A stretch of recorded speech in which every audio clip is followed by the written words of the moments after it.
Hi, this is Matt Berkowitz here. Krause here For Freethought Friday. for Freethought Friday.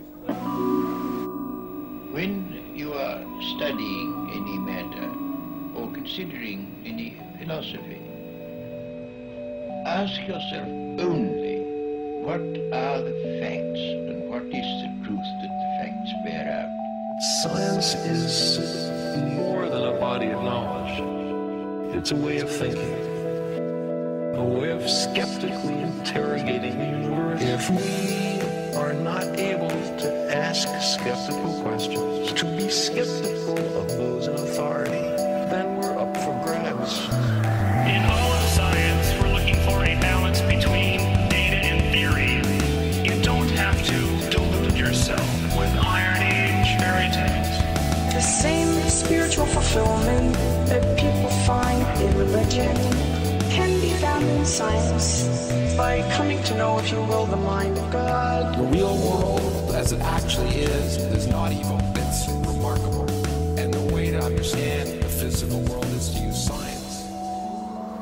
There is a new wave of reason sweeping across America, Britain, Europe, Australia, South America, the Middle East and Africa. There is a new wave of reason where superstition had a firm hold. Teach a man to reason and he'll think for a lifetime. Think for a lifetime. Well, I definitely tried. Right, welcome to episode 203 of Freethought Friday with me, Ciarán O'Flynn, and my usual co-host, Robert Coyle. And today we are joined by the wonderful Emma Sides, who is a celebrant, humanist celebrant, and Emma is here to discuss a very wonderful, happy, joy topic with us. We've titled this podcast episode Death and All His Friends. So always a very, very happy and exciting topic to discuss. But this is something that I've wanted to talk about for a while, and I think Robert has as well. It's a very important topic. It's certainly one that affects every single person. And in fact, I would argue that it goes beyond just affecting people. In fact, obviously when we talk about death, we usually talk about people dying, or indeed biological things dying, but I actually want to talk about broader physical concepts like entropy and all of that. So we can talk about that as well. But of course it affects everybody. It affects our society. It affects how we interact with people, and most importantly, I think it's probably the primary reason why we still have a lot of religion and a lot of faith-based thinking on this particular topic. So we're going to try and cover all aspects of death here, and hopefully it won't be too depressing of a show. As always, we'll end with a happy note, I'm sure. Yeah, so I don't know if you guys had any thoughts about what death is, or... It's something I don't want to experience, but I know I'm going to. Right. So okay. It's something that you still find is quite troubling. Yeah, I mean, absolutely. The lack of me, completely. I mean, I'm the centre of my universe. Every individual is the centre of their own universe. I look out through my own eyes, which are situated in my head. So literally, I'm always at the centre of everything that I perceive. A universe without me in it seems a waste of time from my point of view, because I'm not going to be in it. Yeah, I mean, I think you are right there. I'm not sure if the universe is necessarily going to agree. Oh no, with I don't think it cares. It doesn't even know I'm here. Yeah. You know. I agree with you. I think it can be quite difficult for people to consider the possibility of them not being there anymore. Yeah. I think that's a very, very difficult thing. I was trying to actually understand how we currently talk about death, and as I said, obviously it's not something I had really thought about. I knew there's difficulties in trying to define it, in particular from a legal point of view and from a medical point of view, and indeed from a scientific point of view in general, from a life sciences point of view. But I was trying to understand the nature of what that issue might be, and actually the issue is because it's difficult to define life. Yeah. At least, again, from a life sciences point of view, and because is a strawberry alive when you pick it? You know, is it still alive, and are things just transforming from one state to another state? And I often think of entropy when I try to think of death as a physics concept. Yeah. I try to think of entropy. Do we need to explain what entropy is? Yes, please. Yes. So entropy is basically the move towards chaos. Sorry, yeah. Move towards chaos, actually, I think is the easiest way to explain it. So basically, if there are many different ways of reorganizing, say, molecules or atoms or whatever, like a pile of sand, there are many different ways of doing that. And then you've got high entropy because it's not very ordered. Whereas if there's only a few ways of organizing things, then it's got very, very low entropy. So a sand castle is a low entropy object, whereas a pile of sand is a high entropy object. So very complex things like human beings and planets and the solar systems and whatever else actually are very very low entropy objects, and so they tend towards higher entropy. Well, actually, entropy tends towards evening out across the universe. And so, in fact, there's a concept called the heat death of the universe, which is essentially when there's not enough energy moving from high to low or low to high, that everything basically just is completely the same. Everything has a temperature of absolute zero. Or very, very, very close to it. And essentially, as a result of that, time becomes indistinguishable. Like one point to the next, there is no more change. And so this is called the heat death of the universe. Very, very depressing sometimes thinking about it. But actually, I find it as a concept reassuring that death is not something that just human beings feel, but planets die and stars die. We have this notion in our heads that things like stars are eternal, or planets are eternal, the sun will be there, and of course this kind of language is woven into, in particular, many religious traditions. A world without end, raw men, so the flying spaghetti monster. But so certainly death, I suppose I would say I take some comfort in knowing that everything dies. In fact, that seems to be a built-in law of the universe, and that the universe itself will experience a death of some sort. So it doesn't make me feel happy, but it makes me feel very much a part of this and not something separate from it. And if it's good enough for the universe, I say it is good enough for me. But so okay, that's stars and planets dying, but I suppose the other way I kind of look at death, or I should say, these are all new thoughts to me. Previously it was just, I'm terrified, don't want to talk about it, not listening to it, and that plus other things led to some anxiety a few years ago for me. But more recently, as I've returned to college and I'm doing my degree now in computer science, I look at everything from an information theory point of view, which is not necessarily the right way to look at everything, but it's certainly one way of doing it. And I was delighted to find this phrase, the information theoretic death. And this is a relatively new concept. So as medical science progresses and gets more advanced, it used to be that if someone didn't have a pulse, they were dead, or someone didn't have a heartbeat, they were dead, or someone had stopped breathing, they were dead. None of those, and at some point in the not too distant past, these were considered acceptable points beyond which you could not be brought back. They were considered acceptable medical and legal decision makers, as this person is dead, that's it. And as our technology and knowledge has advanced, we're able to get past all those. And so the definition of, even legal definition of what it means to be dead, or medical definition of what it means to be dead, has been pushed and pushed and pushed. So many people have talked now about brain death as being dead. And there's even, and I thought that should do it, once you're brain dead, that I think that should be considered the end. But actually that's even been challenged, and to be a little bit more specific about particular areas of the brain, because some areas of the brain can die and others still live, and it's considered that consciousness may still be possible within those other areas. So there's this idea of information theoretic death, which is the destruction of information within the human brain, such information which may actually constitute the actual person, and that if that information is essentially irrecoverable, and that there's nothing one can do to actually retrieve it, and then this is being proposed by some people. So let me start again.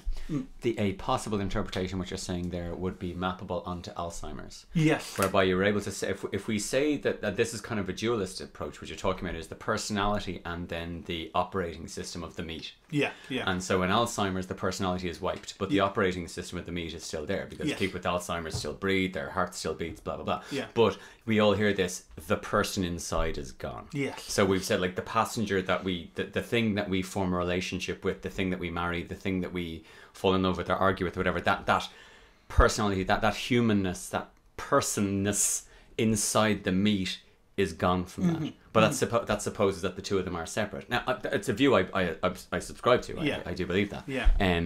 But yeah. Yeah, that's interesting because that's the way I would have felt about Alzheimer's for a very long time. Although not necessarily understanding it, but now having the language to be able to communicate that thought better. We've had a few people in our family, some of whom I was very close to, who have actually suffered through Alzheimer's. And from a relatively young age, as a teenager, I had made the decision that although unfortunately euthanasia as a particular option is not necessarily available in Ireland, or at least it's not clear if it's available in Ireland, I had made the decision that if I ever felt, or if I ever found out that I was suffering from Alzheimer's and it was completely irreversible and it was just going to get worse, that at some point you before... fancy a Toblerone? Fancy a Toblerone. From the factory in Switzerland. Oh, I get you, yes. So we shouldn't talk... Yes, yes, most definitely. I, in fact, looked at the laws of places like Switzerland and other places as well, to see what kind of options would be available, because I feel very strongly that that's exactly... In fact, as I said, I didn't know of this phrase, information theoretic death, but to me, anyway, that seems to be the essence of what it is. Now, I agree it's not everything, but it's certainly, I think, to me anyway, it seems like the most important one. Don't you kind of just... It strikes me as that's something that the wording required to describe it is far more complex than the feeling it takes to just recognise it. Yes. That you just know it. Like, you just know... Like, you know, my father's going through vascular dementia at the moment. And he's only at the very early stages of it, but you can begin to see what's in front of us now over the next couple of years. You can see on his bad days, he's kind of just not there. Yeah. Like, there's just no other way to say it. It's not that he's not dad, he's just not dad. Yeah. You know, it's something else. It's utterly benign. There is no malevolence. There's no anything else. But it's not me dad. Yeah. You know, because I mean, it does. I mean, removing this information. It's why our memories are so important. Yeah. Removing this information is removing a bit of you from I suppose. Well, it's the sound mind bit that enables you to enter into a contract of sound mind and body. If the mind isn't sound, we require that as a physical definition to enter into any legal agreement.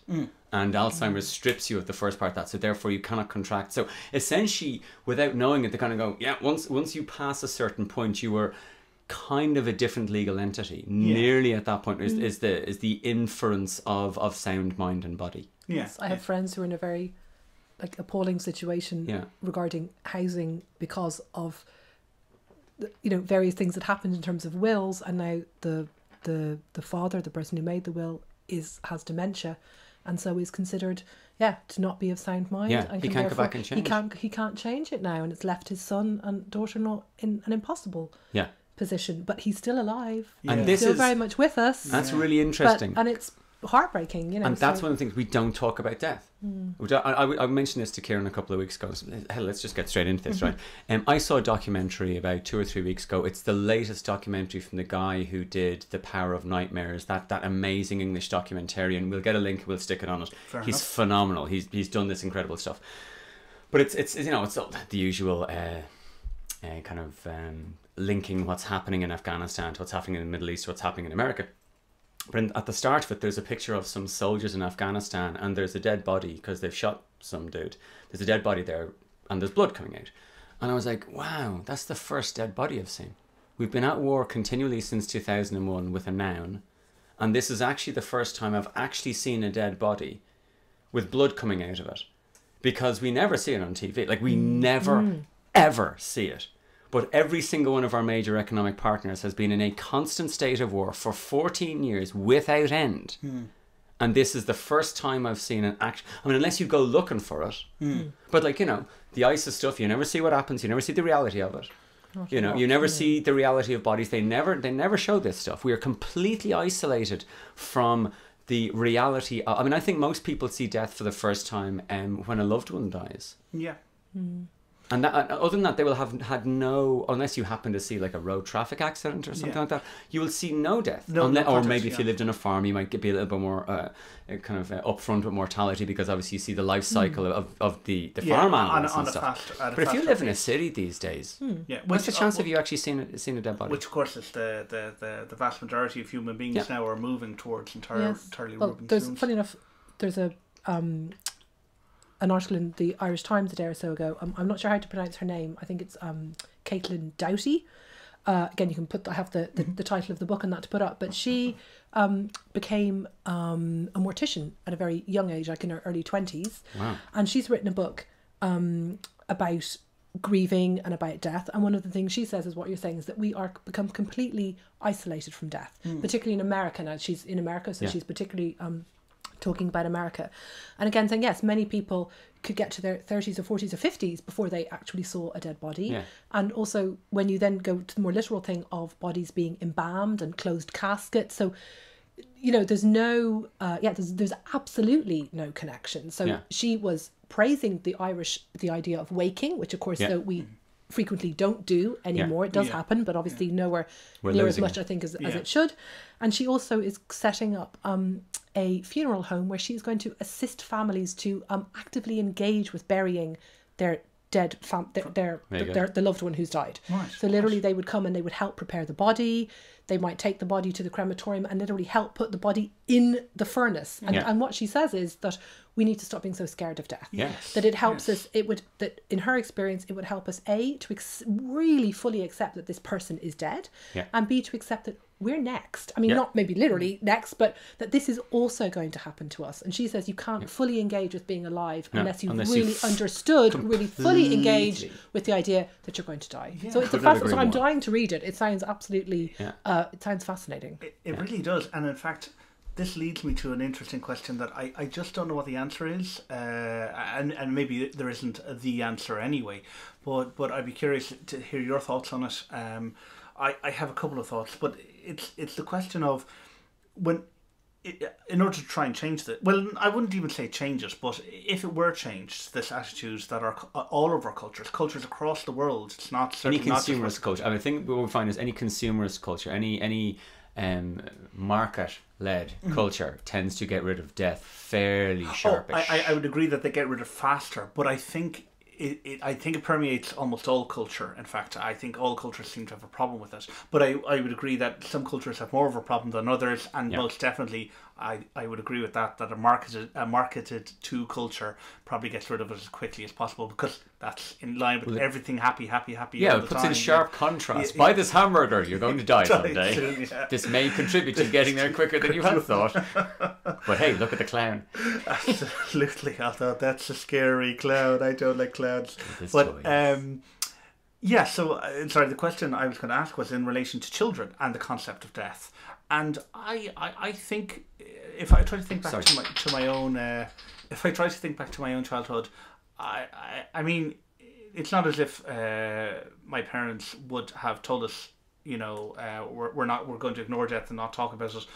Well, actually, it is that they didn't until someone actually died. Yeah. In my case, it would have been one of my grandmothers, and I think because. And I agree with Richard Dawkins on this. Quite often, the religious are those who are cramming for the final, the elderly people in the church. And there is this observation that those who are religious tend to fear death more, almost, than those who are not. The kind of irony about. Well, they know what they've. I mean, like if you buy into religion, then you buy into the concept of sin, and once you buy into the concept of sin, you're bunched, because you cannot get through this life without breaking a religious rule, without forget a civil law, without breaking a religious law, because the religious laws are set up specifically to make sure you fail. You know, thought crime. To think a thought is the same as to do it. Actually, it's not. And the courts are very, very specific on that. Extremely specific. You thought about killing them. I did, but I didn't actually. Therefore, I just kept on driving. I gave them the finger underneath my steering wheel. Quite a bit different from actual homicide. From actually killing somebody, exactly. So you can't. So I think that's the, you know, kind of the sexual rules and stuff like that as well. They're set up to make sure. So if you buy into that, so I would imagine that the mental process is mortality. Shit, I wasted my childhood. I believe in these rules. Oh, well, too late now. I better go and do something about what's coming next. So that's point. You're bought into some form of a positive or negative outcome that death is actually is the beginning of a binary state. Bliss or damnation. Yeah. Yeah, do you know what I mean? Which is kind of a very high stakes game. No wonder, because it's not bliss or damnation from an Abrahamic point of view. Yeah. It's bliss or damnation for eternity. For eternity, which is quite a which is longer than you've been alive. I mean, there's a one of the things I think that I kind of never maybe bought about religion, but the notion of eternity. I mean, there's a song, there's a really good folk singer called Norma Waterson who has a lovely song that has the line like, eternity stinks, my darling, and that's no joke. And the notion of being, because people have a very literal, like my father-in-law has a very literal view of heaven. Like he's genuinely worried that myself as an atheist and not baptised, my husband baptised a Catholic but now a lapsed Catholic, and my children christened in the Unitarian Church, which doesn't count, are all going to be in separate places when we die. Yeah. And he's really worried about that. Now, I don't know whether to be, I don't quite know how to feel about that, but part of me, I think, wow, if that's how literally, no wonder you might be then anxious about death, if that is how literally view that you're genuinely worried, because heaven must be a very literal place to you then, that you think you're actually not going to see your son or your granddaughters, or you're worried that your granddaughters will be separated from their mother. Yeah. So I can't imagine believing in well, if I believed in God, I would find it hard to believe in a God who was that pedantic or that nitpicking or really thought in those ways. But yeah, in that sense, well, no wonder you might be a little anxious about dying. Yeah. And those are the kinds of things that are troubling you. And if you look at the Bible, there's plenty of evidence that God is an utter bastard. I mean, there's an American comedian, Duncan Trussell, who, and again, I think he's a theology. I think he studied theology in college. And you know, when you hear someone describe something you're very, very familiar with in just such a way that you're like, wow, I don't know, they would have to have been outside my life experience to come up with this observation on it. So he describes the New Testament as this.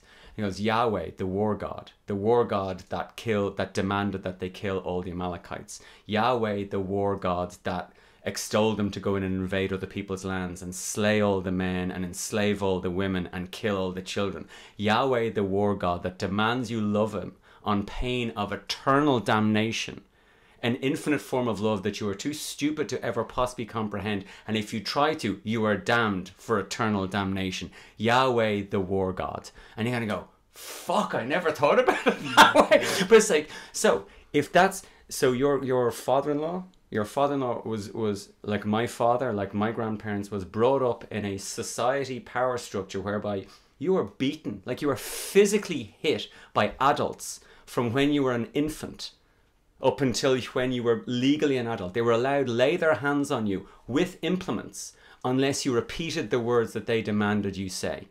Gays are wrong. God loves you. This is a sin. And you kind of go, it's just no wonder. It's to me, that's a reason for taking the vote away from anybody over 60. Frankly, I mean, honestly, you kind of no. In the same, folks, no, we're not necessarily advocating that. Let me go with this. Being of sound mind and body, yes, right? Yeah. Would you ask the people of North Korea at the moment, right? Would you be kind of going to them like, should we have marriage equality? Yeah. Would you be asking them? Because all they'll say is like, what does Kim Jong-un say? Exactly.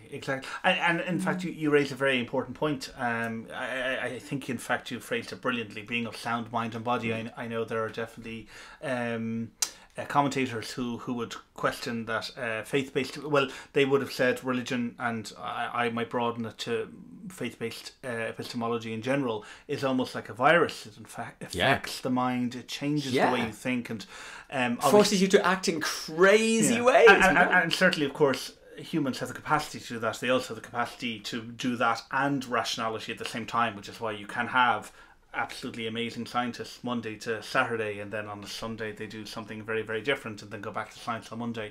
So certainly all of those abilities complicate the issue. But you are correct in that we wouldn't get people who had questionable judgment to questionable skills to build an airplane, or questionable skills to design a vaccine to help people. Look, it does seem to be very human.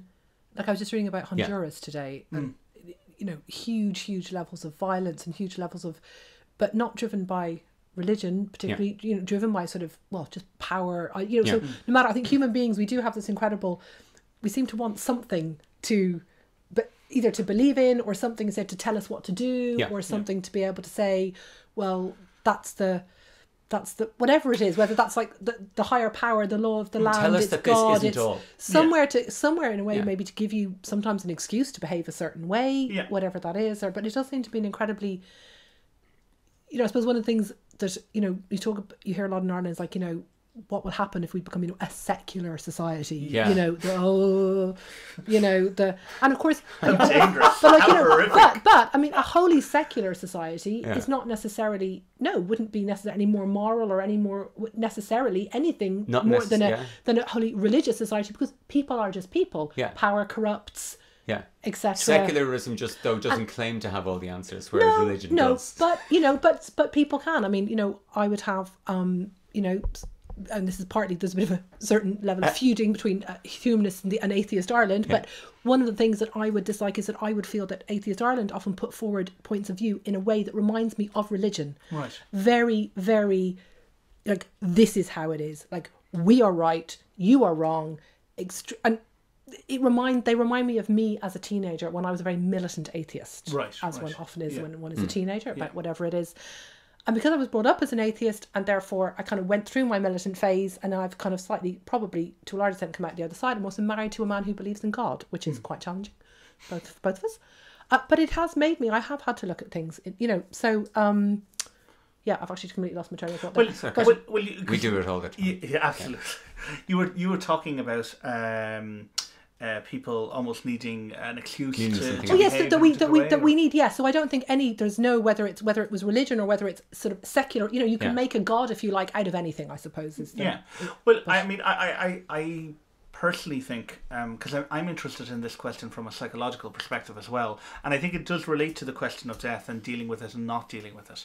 I think, and again, I can relate it to my own personal experience. I think people have problems dealing with uncertainty. In fact, I think uncertainty we know that. Is at the very, very root of exactly what you were talking about a moment ago, and death, and many, many other things. And I actually think that as a secular, free-thinking, rationalist society, one of the things we could best do for all of humanity is to start accepting the uncertainty of existence, and that uncertainty is as true for us as it is for planets and stars and galaxies. I mean, it's a good way we all know what's coming in 5 billion times. This particular galaxy is going to be destroyed by another one.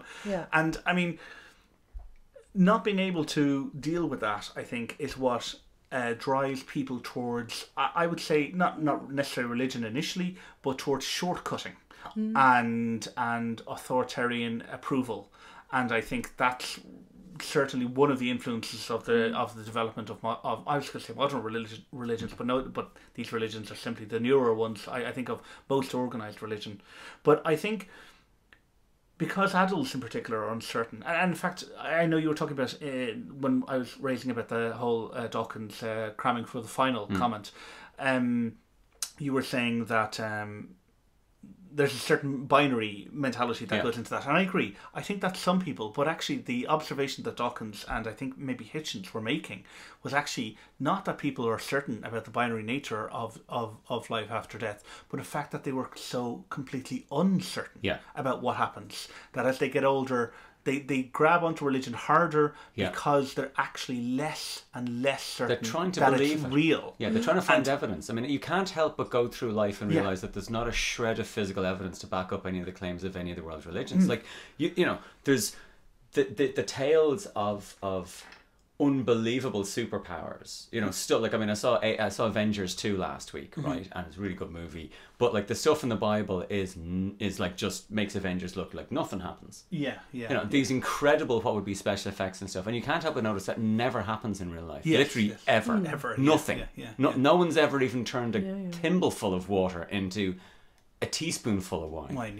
You know, the most insignificant. Not without adding the wine to it. Exactly. And then you just had water and wine. I'm a very pragmatic, literal kind of person. I think, again, one of the reasons I've never come to believe in God is that nothing in my personal experience has ever led me to feel that God exists. Or anyone else that you've met, And I obviously presumably. can only base we can only base what we believe on our own experience, I suppose, because like you said, we are the centers of our own universe. I can only, it's what I take in from what's around me. But no, nothing has ever at the deepest level, I don't buy it. It doesn't make any sense to me. I believe that, like you said, we created God to explain the things we couldn't explain. It was our first version of science. Yeah, social. I mean, everything, but things we couldn't explain, like thunder and lightning. Ways of keeping power and control over society and order, which obviously all societies need order, where naturally we have that natural tendency to tribalism and to all of those things. Yeah, and I have to say, as a mother of 2 small children, I've come to appreciate more, for instance, that tendency of human beings, that kind of social order and gathering, realizing you're really not meant to raise a child on your own. That's a topic for another. But that whole notion of wanting to belong and to be in a tribe, to be in a gang. I mean, sometimes at its most basic level, it's huge. It's a hugely strong, and it must be, because look at all the world religions. Exactly. It just must be. It just must be, because it's not like there's just Catholicism. Every culture 89% of the world's population say that there is something beyond death. 89%. So that's not a case of culture or education, or that's something deep within us. Yeah, it's hugely so. I mean, I know, like Joe Rogan talks about this. You're talking about kind of our social urges and stuff. The worst thing we think you can do to a human being is solitary confinement. So that tells you is to deprive another human being of human contact. Yeah. That tells you everything you need to know. We feel terrible when we're excluded from a group. We feel wonderful when we're welcomed into a group. Yeah. You can rationalize it as a need for approval or whatever nonsense that you want. But at the end of the day, it's just this human feeling. It's like, I can no more describe why I feel those ways when those things happen than I can describe why I like women with blonde hair.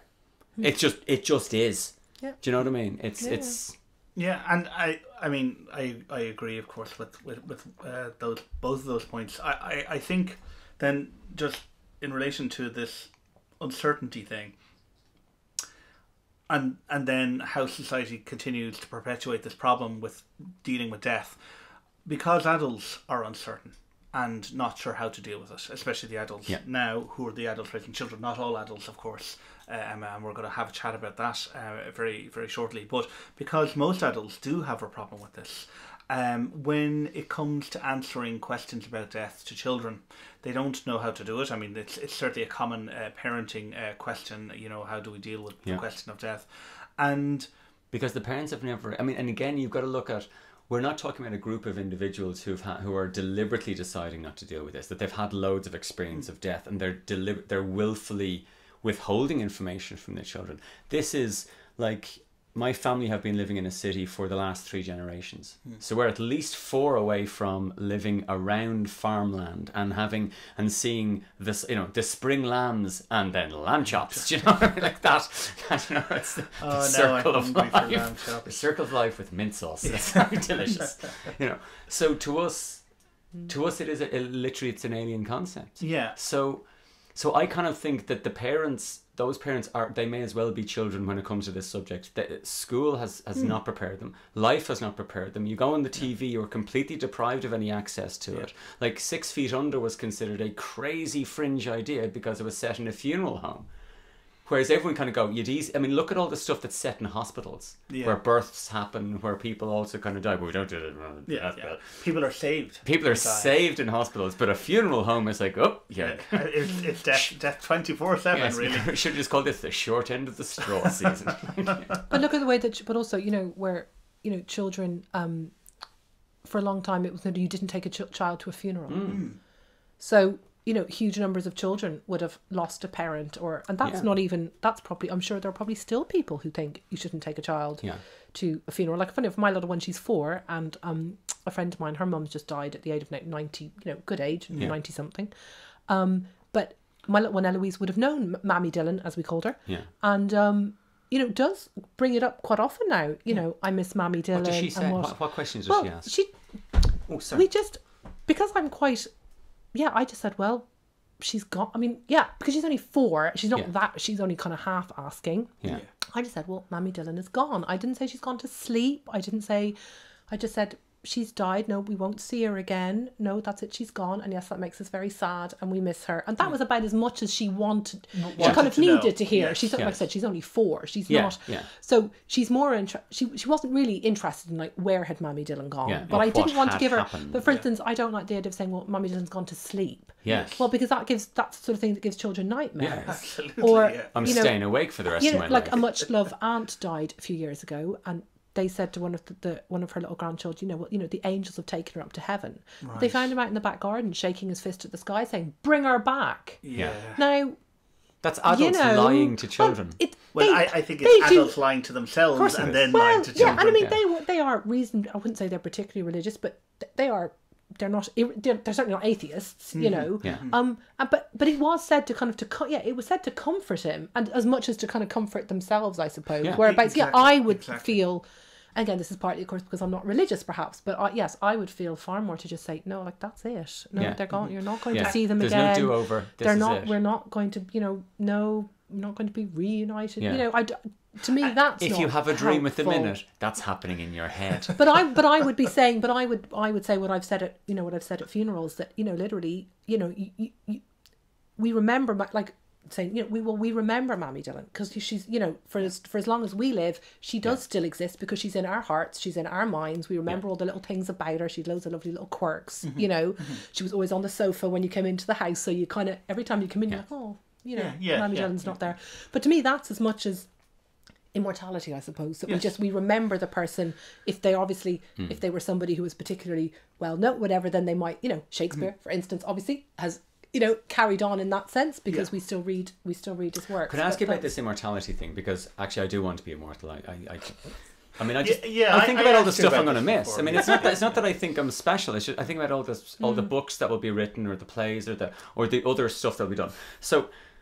So let's say, I mean, I take your point because I cannot possibly conceive of immortality, right? But I know I want to live a cackload longer than 120 years. Like, I know I want to live to be, I wouldn't even be breaking a sweat at 10,000, I reckon. I reckon there's enough stuff even on this planet alone to fill up 10,000 years. Never have to hurt another human being. There's so many things I want to learn, see, experience more than once. Because if something's really good, I want to do it a bunch of times. 120 years just ain't enough. It's just, it is nowhere 140 for me, that's what I'm going for. So I'm banking on people like Aubrey de Grey and 2000 years and stuff like that. I think that'd be rather good.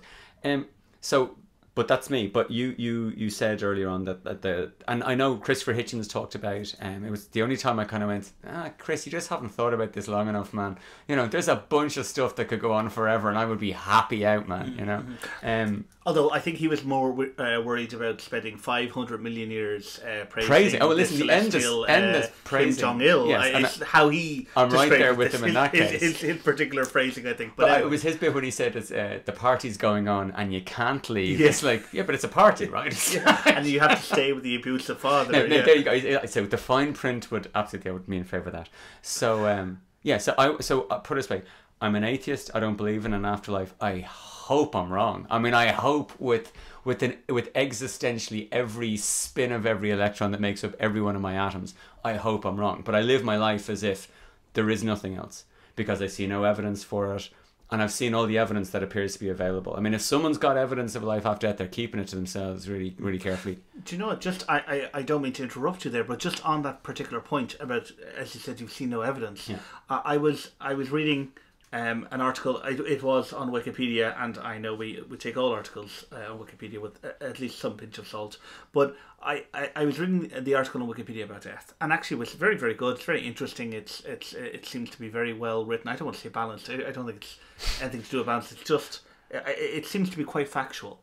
But there was one statement actually, and I think I might have it here, that yes, the statement was: the belief in the permanent loss of consciousness after death is often called eternal oblivion, and then has a link to this, and I haven't gone further into it.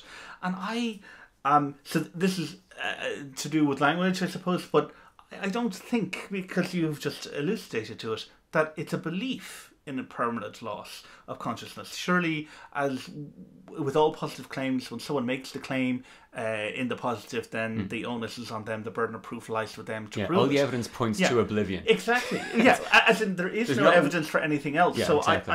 I think this is important because definitely if one says they're atheist or humanist, and then by extension atheist, to somebody who is religious, then they would in fact, this is why this phrase kind of irked me a bit, this sounds like a response that someone who's religious might say to someone who would say they're atheist, that, well, you believe in eternal oblivion. That sounds horrible. And as you just said yourself, you would love to be able to believe in a continuation of life, because you said you'd like to do I would love to think that somehow my actions here would win me, you know, kind of forget the lotto, man. This is a whole other. This is eternal everything. It's like, okay, fair enough. Show me how. But you're living your life based on the evidence. Yeah. That doesn't seem to make sense. That there's nothing that, as you said, if someone has the evidence, they're keeping it to themselves. So this brings me then to the question of, I think it's a more obviously it's more rational, but I think it's also a more rational in the economic sense strategy to not believe in an afterlife and to assume that this is the one life you have, and then to maximize that in the most positive way that you can. And for that reason, I think that humanists and freethinkers probably have the capacity, I don't know if the data would support this, if any data exists, but have the capacity to deal with maybe the question of death a little bit more effectively, if not actually just in generally psychologically better. I don't know what you might think about obviously, it. I can't speak for anybody else. I can only say that I've always thought of death as just literally, well, that's just it. Yeah. When you die, that's just it. And I have to say, one thing that and maybe this is in more recent years, I tend to use the analogy of gardening because I'm a gardener. Right. I just think when I die, I just think I'm like a plant. You know, I'm a biological. I don't know what the right words are, but you know, I'm just no different than a plant or an animal or a tree. Yeah. I'm just, you know, or a planet or a star or whatever. So I believe that that my body will decay in whatever. Hopefully, I'm going for 100 myself because my grandparents all managed to get to the 90s, so I thought 100 was reasonable.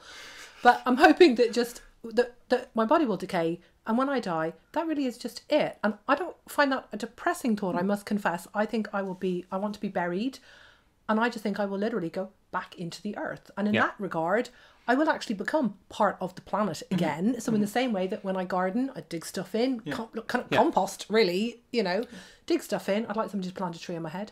And I do genuinely believe, that's just it. And for me, that notion of just being simply part of the life cycle of the planet. But I've also always associated a certain level with kind of ego.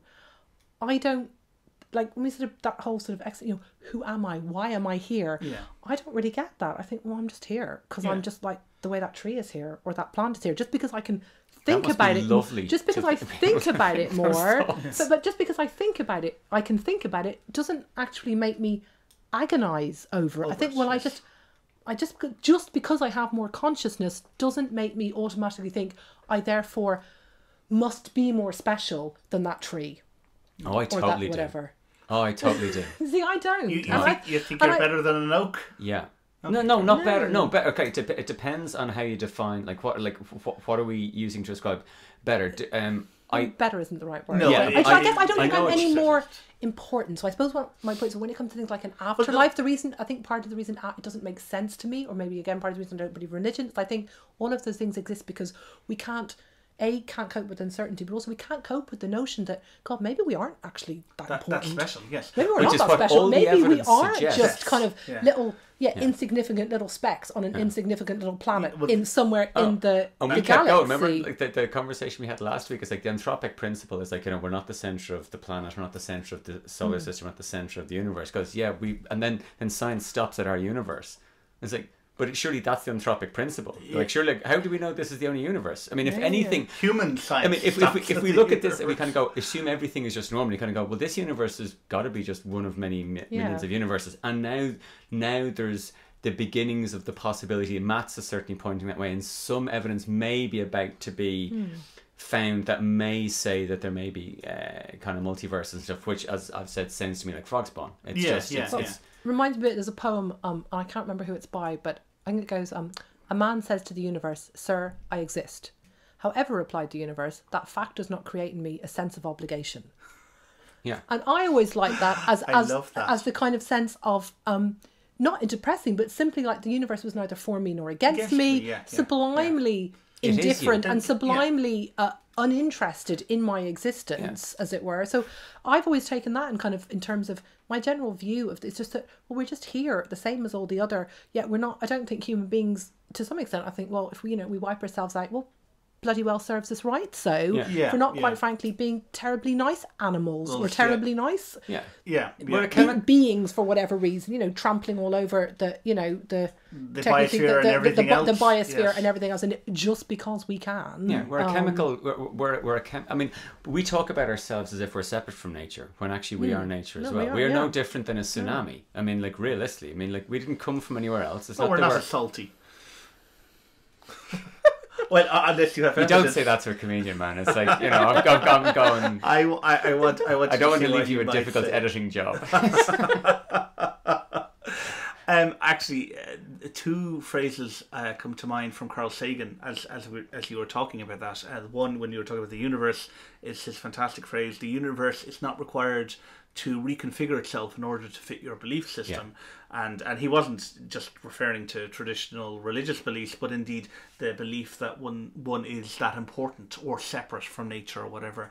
And then the other one, which I absolutely love, and I still to say cry over might be a bit strong, but just gives me the shivers, that we are a way that the universe can know itself. I love that phrase, and it doesn't it fills me with a sense of importance in the physical sense, in that we are, as the evidence currently suggests at the moment, unique, and we're certainly unique on this planet. We seem to be unique within the solar system, and we may indeed be unique within maybe even a few solar systems, but at the same time, we are almost Douglas Adams' experiments to just figure for a way for the universe to figure itself out, as opposed to being the point of the universe. And I think, because you were saying that you don't understand why people get perturbed by these questions of, might there be nothing more? Am I really that unimportant? And this again leads back, and I think it is an educational thing, it's a philosophical thing and a science thing, of people thinking that just because one can ask the question, that the question itself is a sensible or good question to ask. And it isn't. It's not. That's not. We know of plenty of questions that linguistically make sense, but just are not good questions to ask. And I don't mean good or bad, but as in effective questions. And this is where actually I think philosophy can help us. And I think a question of why am I here is not a particularly good question, where the question, how did I get here, is a great question, and the answers to which can give you a means of inferring your own meaning, if that's something you want, without lying to yourself or fooling yourself into thinking, though, you have to be important and that you are important. So I think, again, these uncertainty things, I think they're all linked. No doubt, of course, I was at the Irish National Heritage Centre a couple of weeks ago, which is basically just a fantastic centre, and I'd warmly recommend everyone to go to it. I go to. Yeah, you should go to the Irish National Heritage Centre. It's basically a park where they have... so it should be called a park. It's a centre, but it's a park. It's a park. They call it Centre Parks? Is it a shopping centre? Now, hang on a second. Wait a minute. I was at the shopping mall. No. It's essentially they have mock life-size villages and houses and I don't know what to call them, exhibitions of how human beings lived in Ireland from about 9,000 BC. So 9,000 BC? 7,000 or 9,000 BC. I'm trying to think, was it 9,000 years ago or was it 11,000? I think it was 9,000 years ago, so it might have been from 7,000 BC. 7,000 BC, which is I think when the first humans arrived, all the way up to eventually went to the Normans. We actually didn't get that far. But sorry, the reason why this came into my head is they were talking about the life of these people from 7,000 and 5,000 and then going into the early Christian period. And the lifespan was 24, 25, or the expected age to die was 24, 25. Now, isn't that skewed by child mortality? Because I've heard that, kind of go, up until the Middle Ages, the average life expectancy was 28 and stuff like this. Yeah. And I remember thinking, like Socrates and Plato, and you read any of the Roman things, there was loads of dudes around in their 50s, 60s and 70s and stuff. So I couldn't understand. Apparently that statistic is skewed. What it was you had maybe a 30% chance of dying by the age you were 5. Right. Like you had a 1 in 3 chance of dying in the womb. Right. The woman had a 1 in 3 chance of dying every time she became pregnant. Just being pregnant was kind of a death sentence. Childbirth is brutal. Absolutely, Absolutely but you kind of we have no conception of that whatsoever. So once you made it past 5, then you had pretty much the same chance as we have of living to about 80. Really? So I believe that it's because my understanding, because when you hear things like the average life expectancy in Rome is 28, it was if you took every single birth. Yeah. But if you wait off, infant mortality... Because in fact, lots of historical figures live to quite decent exactly. ages. I would be... obviously, I'm not a historian, so I don't know. Yeah, it certainly seemed to me reasonable that given the lifestyle that they were describing, let's say for certainly 7,000 BC, that it was more... When you start getting to cities and city-states and whatever else, which you started getting in from the Mesopotamians and the Greeks onwards, and then I would say maybe things start to change. But up until then, you're talking about nomadic hunter-gatherer, right? And it was hunter-gatherer from 7,000 all the way up to so. Yeah, I'm 40 and I've got a dodgy knee. I'd be dead. Yeah, exactly. So, I suppose the reason why I raised that and the reason why it came to mind is death. If death is averaging the mid to late 20s all the way up to early 30s for a huge portion of even humanity's speaking existence, so we've whatever 2 million to 100,000 years, then language starts forming and then culture and whatever else.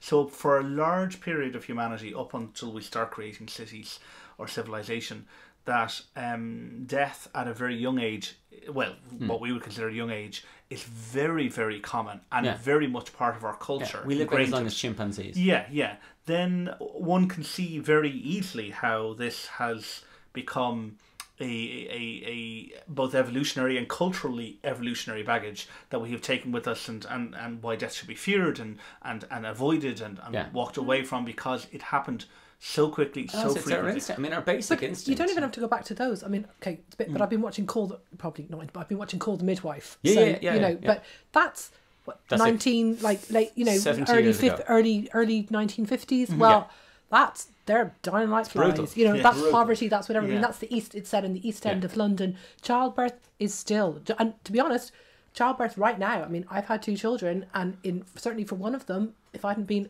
I would have died. Right. Without medical intervention. Yes. And I could, on both, I need more than 2 hands to tell you of the people I know, not the friends of the actual friends who've had, would have been in serious trouble. Complications. So things like that. It's no wonder that it's still it's still like that. Childbirth is still a brutal business, and so if you look back, I don't think that's something that actually, apart from our very kind of Western middle class kind of life in certain respect, there's plenty of people still around the world where all of that, where death comes a lot sooner, where your life expectancy is still pretty low. Yeah, we call it complications. We've given it this little kind of pregnancy complications, but I'm unaware of anybody in my circle.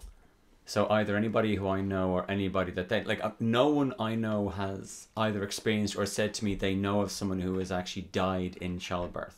No. So when you kind of go like that, I think it's 0.0035% or something, true, isn't it? True. It's so that's nowadays. That's I know a bunch of people people who've died of road traffic accidents. Yeah. Actually, I was just trying to check on the figures of this prior to our podcast, and I think it's something like 54.5 million people have died in 2013, and that's an average figure apparently. Now, which to me actually sounds 2013. 2013. Now, to me that sounds actually quite low, but apparently actually that is 54 million. About about 50 million a year, or it's close to that. The vast majority, 80% or something like that. Sorry, I don't have the figure now with me, but I'll link to it. Dies from what's called senescence, which is essentially old age or biological degeneration. Then the next highest figure is did you see culinary or essentially heart-related diseases and attacks, and then it rapidly goes down. So certainly some of the other things, like definitely childbirth and child mortality and other childhood related causes of death were certainly higher. I mean, the figures that's huge. Even though, because you are right, we are very sheltered in our kind of middle class existence, but even with the poverty that still exists today, the figures.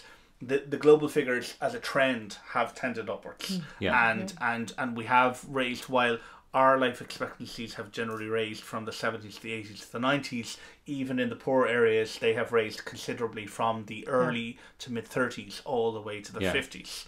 So but I suppose just when you were saying about the cultural that fear of death, that's very understandable when you consider that within that that's not something that is only you have to go back 300 years or 400 years, right, or 1,000. No, you're right. So also there's a very good Ogden Nash. You know, like Ogden Nash. There's a very good Ogden Nash poem that says, how do you say the word? Senescence begins and middle age ends the day your descendants outnumber your friends. Very good. That's going to haunt me now, Emma. Thank you. It both wonderful and... Senescence begins and middle age ends the day that your descendants outnumber your friends. I like it. Brilliant. Absolutely. He's a super... If you don't know him, he's a super... Candy is dandy, but liquor is quicker. Oh, right. Okay, yeah. Very good on the short poems. We will be linking. We'll be linking to him Ogden Nash. We're going to Ogden Nash is up right good. Absolutely brilliant. Well, listen. Then do you know what? Maybe then we should have a chat to you, Emma. We had asked if you'd come on to talk to us about the humanist perspective of celebrating death in particular, and for full disclosure, I should let people know that Emma is actually a humanist celebrant and has done many our and some funerals, and in fact Emma did my wedding, which was absolutely fantastic, amazing, and she got lots of compliments from our friends and family. So I asked Emma would she join us because I know she had talked about or had done some humanist funerals, and I have many friends now who have started saying they're going to more and more funerals. My friends themselves are not religious. They wouldn't consider themselves atheist or whatever else, but they're not religious. They don't necessarily understand what humanism is, but they're looking. But even now, and they're in their 20s, 30s, they're thinking about how they would like to have this done, and they're definitely sure they don't want to be doing it the way that most of the funerals they go to, religious, usually church, Catholic or Christian funerals are. So I was wondering, could you share what a humanist funeral is like? So all humanist ceremonies are based on the premise that it is the person. So whether it's a baby being named and welcomed, whether it is a couple being married, or whether it's a person who has died, that person or those people are the center of the ceremony. So actually, a humanist ceremony has nothing to do in a way with humanism, if you like, in the sense that humanism is really just a way. It's an ethical and philosophical way of looking at the world, and it's based on what we have in common, our humanity and our human values. So, although there are lots of things you could say, well, if you, it's not like being Catholic where you say, well, we believe the following. You know, it's more about it's a way of looking at the world without religion. So definitely. Modern humanism, now humanism goes back a long way in various guises, but modern humanism is definitely is non-religious. So don't believe in a supernatural.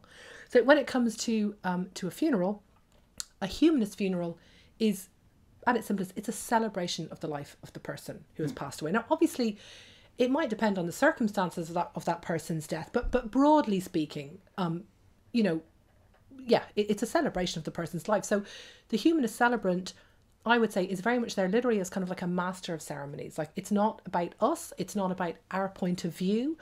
We might say nothing at all about humanism unless the person themselves had been a humanist or wanted us to explain it. I wouldn't feel like the two funerals I did, it wasn't there was no need. You were promoting humanism because for humanism's sake. Because it's its own advertisement. A non-religious funeral is its own advertisement. It's obviously not a Catholic funeral, you know. So those obviously being the dominant one. So literally the celebrant would meet. So the two I've been to a few, but I've performed 2 funerals. And in one case, the lady was terminally ill. So she invited me to her house. I met her, we sat down, we talked about it. She already kind of knew what she wanted. And she had chosen poems that meant a lot to her. She had chosen music that meant a lot to her. And she had chosen people to speak. And my job was literally to talk her through like the practicalities of it. And then on the day, it was to, on a very practical level, to liaise with the funeral director and the family. It was to simply welcome, and it was a huge funeral, that particular one. It was in the Royal Hospital in Kilmainham. So the first one I ever did, about 900 people, you know, no pressure. 900 people? Yeah, it was enormous. She was the oldest of 9 children. She was only in her 50s. She was a really charismatic woman. Wow. She'd been ill for a long time, so everybody knew, and just everybody, like, I'd say if you dropped a bomb, you'd have wiped out most of Dublin's legal profession, like, that particular day. So, but my job was very much to just welcome people, introduce the kind of things you do. You'd offer your sympathies to the family as you would with any funeral, and then really it was to step back. It was to say, you know, I didn't, you know, her name was Nora. I didn't know Nora, but you know, we're here to celebrate her life, and I'm going to hand you over to the people who loved her and knew her best. The first person who's going to speak is, and you know, that there was I think they had a childhood friend. There was somebody from her work, and there was her and a member of her family. And then that was interspersed with music and songs. And I would have said that these are the things that Nora has chosen. They have particular, you know, meaning for her. And that's kind of, you know, that was it. And then I said a little bit about kind of, you know, generally about grief. So, and about the kind of the cycle of life. So, you know, that although, well, what I would believe and what we would generally believe, that although we are obviously here and extraordinarily sad, at the same time we hope that you be, you know, to be uplifted by the memories of her, by the fact that you're going to remember, by the impact she had on all your lives, by the fact that you carry her in your hearts. Literally, that E. Cummings, that lovely, you know, I carry your heart, I carry it in my heart. Yeah. So, you know, that notion, and that's really kind of what we would believe. So our funerals would just celebrate the person's life as now I was just at a funeral of a young man, early 30s, whose wedding I had done only 2 years before. Very sad, but he was a race, like motorsports, like a racing car driver. It was his absolute passion. Had died doing that, but had obviously lived in 34 years an incredibly full life, adored what he did, you know, absolutely loved. And 12 people got up and spoke. Right. Now, some of those only said a word or two because it could have gotten a bit, you know, we were trying to manage it, kind of got a bit crazy. But I learned so much about him. Because I didn't know, because obviously, although I'd done his wedding, as you will know, like I don't, you know, you meet the couple once, you meet them on the day, you don't know them per se, but I have this huge sense of him as a person. Whereabouts, having recently gone to a very traditional Catholic funeral of somebody who I didn't know particularly well, it was the father of somebody that I knew, I learned nothing about the person. Then you should be happy. This is a time for rejoicing. But I got no sense of like a humanist funeral doesn't try to gloss over the fact, like we don't say you're going to see them. We say this is really awful. This is really sad and tragic. But we hope that you will also be uplifted by the fact that, you know, you have known this person, you've loved this person, they've loved you in return. You are always going to carry them in your hearts, and that is. Yeah, that's the best we can offer, if you like. We don't try to kind of make it better, particularly. I think. Well, that's what I would think. We don't try to kind of make it better, or to sort of, in that way, to sort of almost say, well, you know, there's no equivalent of, you know, well, you know, it was their time, or God has called them to them. Like in that funeral of the young man, there was no pretense of like, well, maybe, you know, it was just, this is really shit. Like, this is this is really shit. He's died. Happens. He should never have died so young. Yeah. But guess what? He was an amazing person. He seems to have had a huge impact on a huge number of people. And we are here to pay tribute to him and to a life really, really well lived. So that's... Now, in fairness, I've also been to the lady I mentioned earlier, Mammy Dillon, who had been a lifelong parishioner of the church. The priest knew her. So that was more personal. The priest did speak about her because he'd known her. You know, she'd gone to Mass all her life. It was a very genuine old school, devout Catholic. So it's not that there can't be an element of that, but the only thing that's ever moved me in the church funerals I've been to over the years has been when there's been a eulogy. Yeah. I've never heard, I find nothing to hold on to. Because again, I can only speak for myself, obviously, but I take things that are very I need to feel it. Sorry, I'm gesturing now, I'm on radio, but I need to feel it in here at gut level. And I guess in a humanist funeral, what I kind of come away from is a real sense of the personal and the kind of empathy and the personal, whereabouts in a church funeral, again, perhaps this is partly because I didn't grow up with any religion, so I don't have any sense of those kind of the comforting words, if you like, or the familiar words. Yeah. But I find nothing to hold on to in a Catholic funeral. Yeah. But I do think that the ritual, one of the things that I often say in my wedding ceremonies is that the need for ceremony is important to all human beings. One of the things that you taught me, and it's something that I've taken to heart from the time that we met, is that very notion that the need for ritual belongs to all human beings. Yes. And certainly, I think you're right, familiarity, whether that familiarity is to the ritual of the same words that I heard when I was a child, or it's the familiarity of a format. Certainly that is something comforting and important, and I think which is why humanists are right to insist that we should celebrate those important life events, and death is the most important life event that an individual can go through, or an individual family. And that's very much a secular, whether you have a secular society or religious society, that ritual and ceremony, in whatever form they take, are also a totally integral part of human beings. Now, I think... and come a bit like we were saying, that the need for religion is also, and again, I think it's one of the things that religion do. One of the things, I think, one of the big attractions, they do ceremony very, very well. Yeah. They're really, really good at it. Yeah, absolutely. I know I've been to one humanist cremation, and I've been to a bunch of Catholic funerals, and a lot of them, and I mean, I talk that is the big, I've always said, I got married in a church because I wasn't an atheist at the time and stuff like that, but I've been to an awful lot of weddings at that stage, and the overriding thing you get at an awful lot of Catholic weddings is this is a solemn moment. You get given, this is solemn on the day of your wedding, and on funerals you're told this is a joyous day because they've gone to heaven. And I kind of thought that's everything that you need to know about Catholicism right there. Be sad when you get married and be happy when they're dead.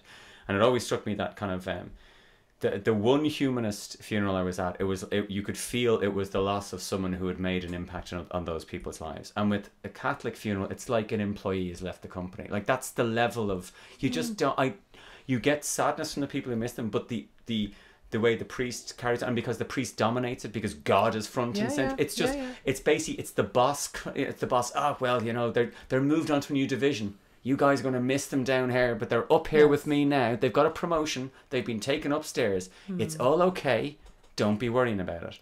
And I just find that cruel. I guess, and again, maybe it's something that perhaps I have an instinctive thing to being towards perhaps atheism or not towards religion. But yes, that again, having sat through, quite a reasonable number of church funerals and church weddings as well, I must admit, I'm always looking for something to kind of to hold on to, if you like. I'm always looking for something human and authentic. Yeah, well, I think that's probably it, something human. And I heard a lot about resurrection, sin, God, what God wants, but nothing about the people, the dude or the person. No, the people who were actually this. So that's why. So a humanist wedding, for instance, is totally about the people. It's the two of you. So you chose the weddings I do. Well, most couples don't write the words because, in fairness, most people aren't writers. But I give them a lot of stuff to choose from, and I try to encourage them to choose as much as possible to make it their own. To choose, and I always say, tweak it to your heart's content. I do not want to stand up in front of a load of people and start talking to people and the groom or the bride's going, what is she on about? And by the same token, for a funeral, I guess I would never want to stand up there and say, well, humanists say that. That's it. So I would never stand up for instance. So I would never stand up in a funeral, even though I don't believe this. I would never stand up, and I can't speak for my colleagues. I like to think that they probably wouldn't either, but I don't think any of us would stand up and go, well, that's it. They're gone now. You ain't see. I don't think we would impose. Go and have your hamburger. Your tears are pointless. But unlike in a Catholic funeral where the priest would absolutely say, this person has gone to whatever They're not resurrection, actually dead. etc., They're etc. not dead. I don't think a humanist funeral would ever seek to impose our views. It's not about that. We might give an explanation of humanism, but it would be in a broad sense. I don't think we would ever say, well, you know, there is no afterlife, there is no this, there is no that, there is no the other, and that's it, lads. You ain't never, you know. Don't forget to join up with the HAI on the way out. Okay? No, yeah. So I don't. I'll do a recruitment video. I am now going to. Okay, I am now offering my funeral for sponsorship by any of the non-religious things, and I will do a recruitment video.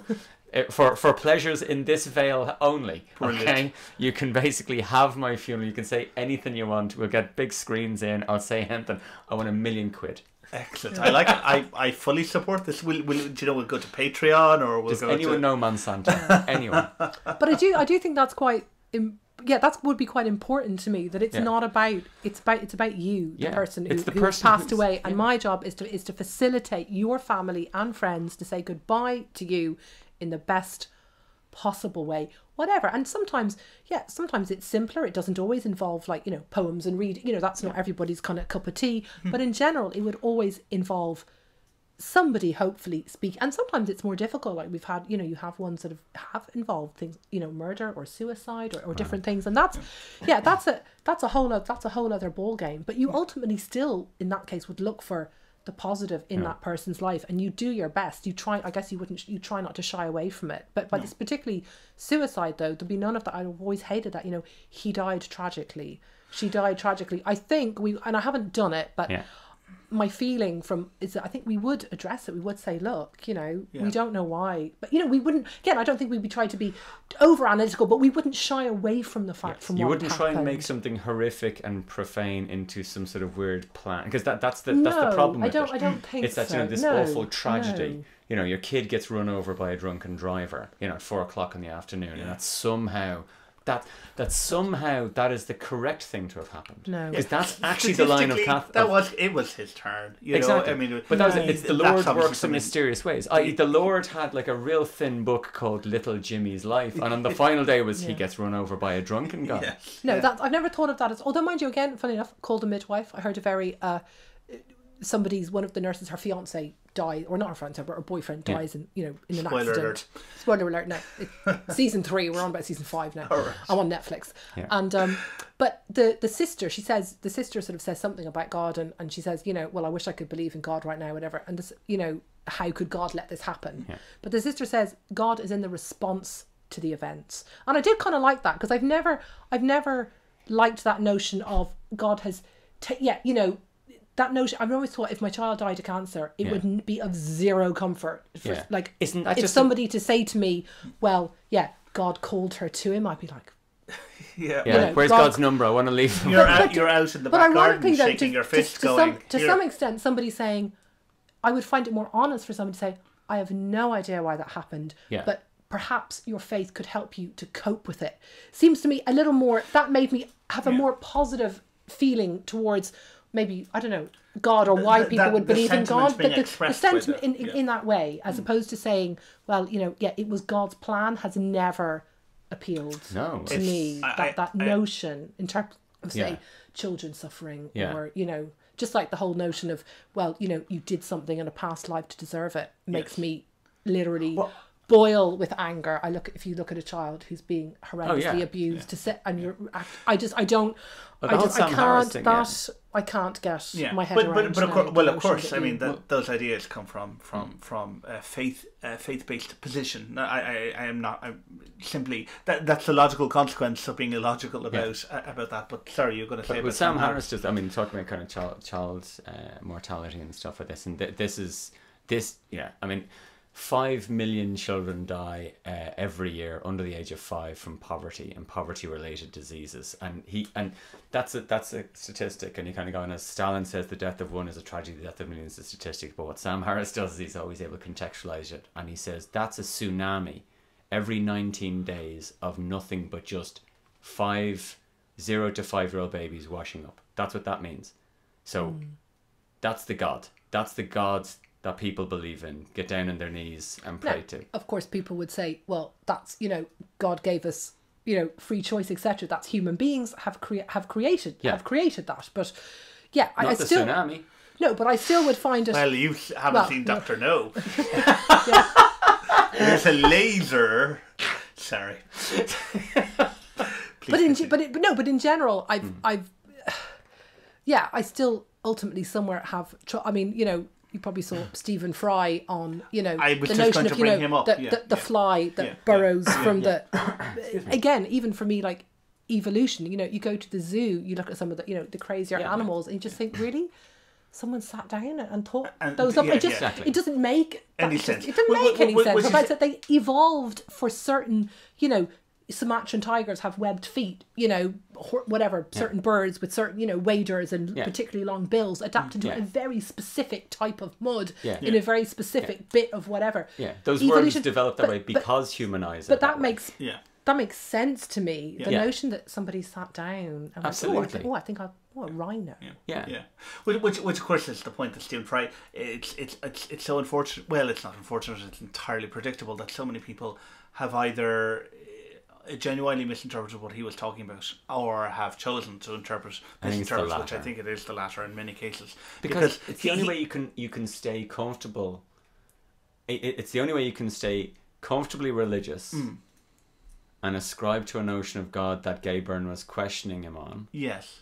And also then take on board his point. You have to deliberately misinterpret him to not go, he makes a really good point there. Exactly. Like, you have to. Which then is must deliberately misunderstand you were saying, Emma, then that the only rational then response to it, which of course would be Stephen Fry's response, would be, this just doesn't make sense. It makes more sense that the theory of evolution does explain why the burrowing worm exists and all of the other bespoke kind of characteristics. What do you mean that poverty happens in children because, you know, human beings have an infinite capacity for good and for evil. Yeah. We're for the most part, we're short term, we're selfish, we're self-absorbed. And half of 1% of the population are psychopaths and incapable of feeling any emotion and empathy and pity in the same way that someone who's colourblind can't see colour.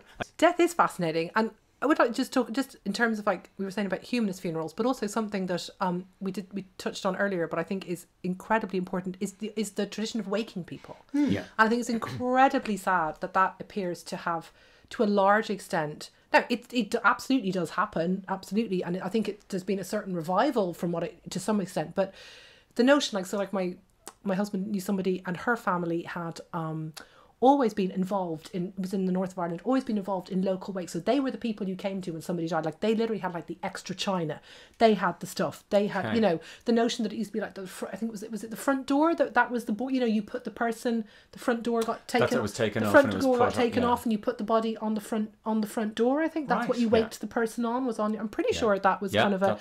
But in general, the notion of holding, that seems to make so much sense to me. I don't understand why everybody doesn't do that, for at least some, like, because it's less convenient. Let's be honest, like it's way and less even for more than convenient for two. I mean, you know, for like, I think we bury people way too fast. So can I just pause the conversation here, because actually I'm not entirely sure I know what a wake is. So can you just describe it to us? My understanding of a wake is that literally that it is an opportunity for the person would normally, traditionally, would always been at home, and there would be all sorts of traditions associated with it, like stopping the clocks and leaving the window open, and different things to do with the soul departing and making sure. I think, for instance, and some I think even things like fishermen who like making sure that somebody was dead, even because sometimes there were certain. That's like that thing, like you know, that thing to Saved by the Bell. Yes, but that was that's when people got buried, when they thought, and you had a bell with you in the coffin in case you weren't really dead, because it did happen apparently. I've talked about having a mobile phone in the coffin. That's a bit cardiac arrest. People can spontaneously, you know, so people have been having heart attacks long before we had CPR. And I think fishermen sometimes had severe, it was like hypothermia, but they weren't really. So there's certain things like that, but other than those, maybe like a subset, if you like, the main reason is to properly say goodbye. So you lay out the body at home, up in the upstairs bedroom, I think usually, or the parlour perhaps, or wherever. I'm not now an expert on these things by any means, but the main thing is that then everybody gathered and everybody came and they paid the respect, and you didn't leave the person alone. Somebody always sat with the body. But everybody got a chance to sit for as long as they wanted. And again, it's that communal expression of grief. So you were, and also being allowed to grieve. Like, I'm a very emotional person, but, you know, being allowed to wait, encouraged and being encouraged. The notion of keening, the notion of the women who came and they literally like they cried and they wailed. We often see it in particularly like in the Middle East, say in Palestine or places like that. You'll see them kind of, and I can feel that kind of Western. It's like, oh, that's all a bit OTT, but that kind of notion of like they're wailing with grief, they're pulling their hair, they're rending their clothes, but that's, to me, that's really healthy. That's what we should be doing more of. Even the thing of like wearing the Victorian thing of you wore black and you wore black for a year, you grieved, you could go lula for a year. The end of that year, you got it together. Yeah, but you were given permission. Yeah, by society to grieve. Permission, absolutely. Now, it was a bummer if it was like a distant relative and you had to wear black for a year and couldn't go anywhere and do anything. But for the the closest people, so the notion of waking, of spending time with the body, again, that notion of that the lady I mentioned in the beginning,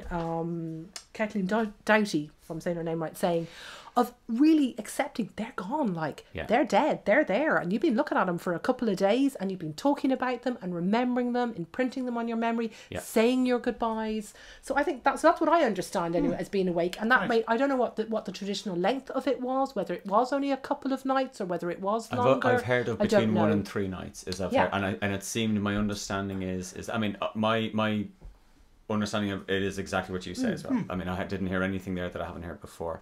And again, depending on how close to rural it was, it seems to have gone on longer, and then it seems to have moved into urban areas, and then it seems to have kind of disappeared. But I have heard of it starting to come back now. Yeah, well, of the funerals I did, certainly both of those.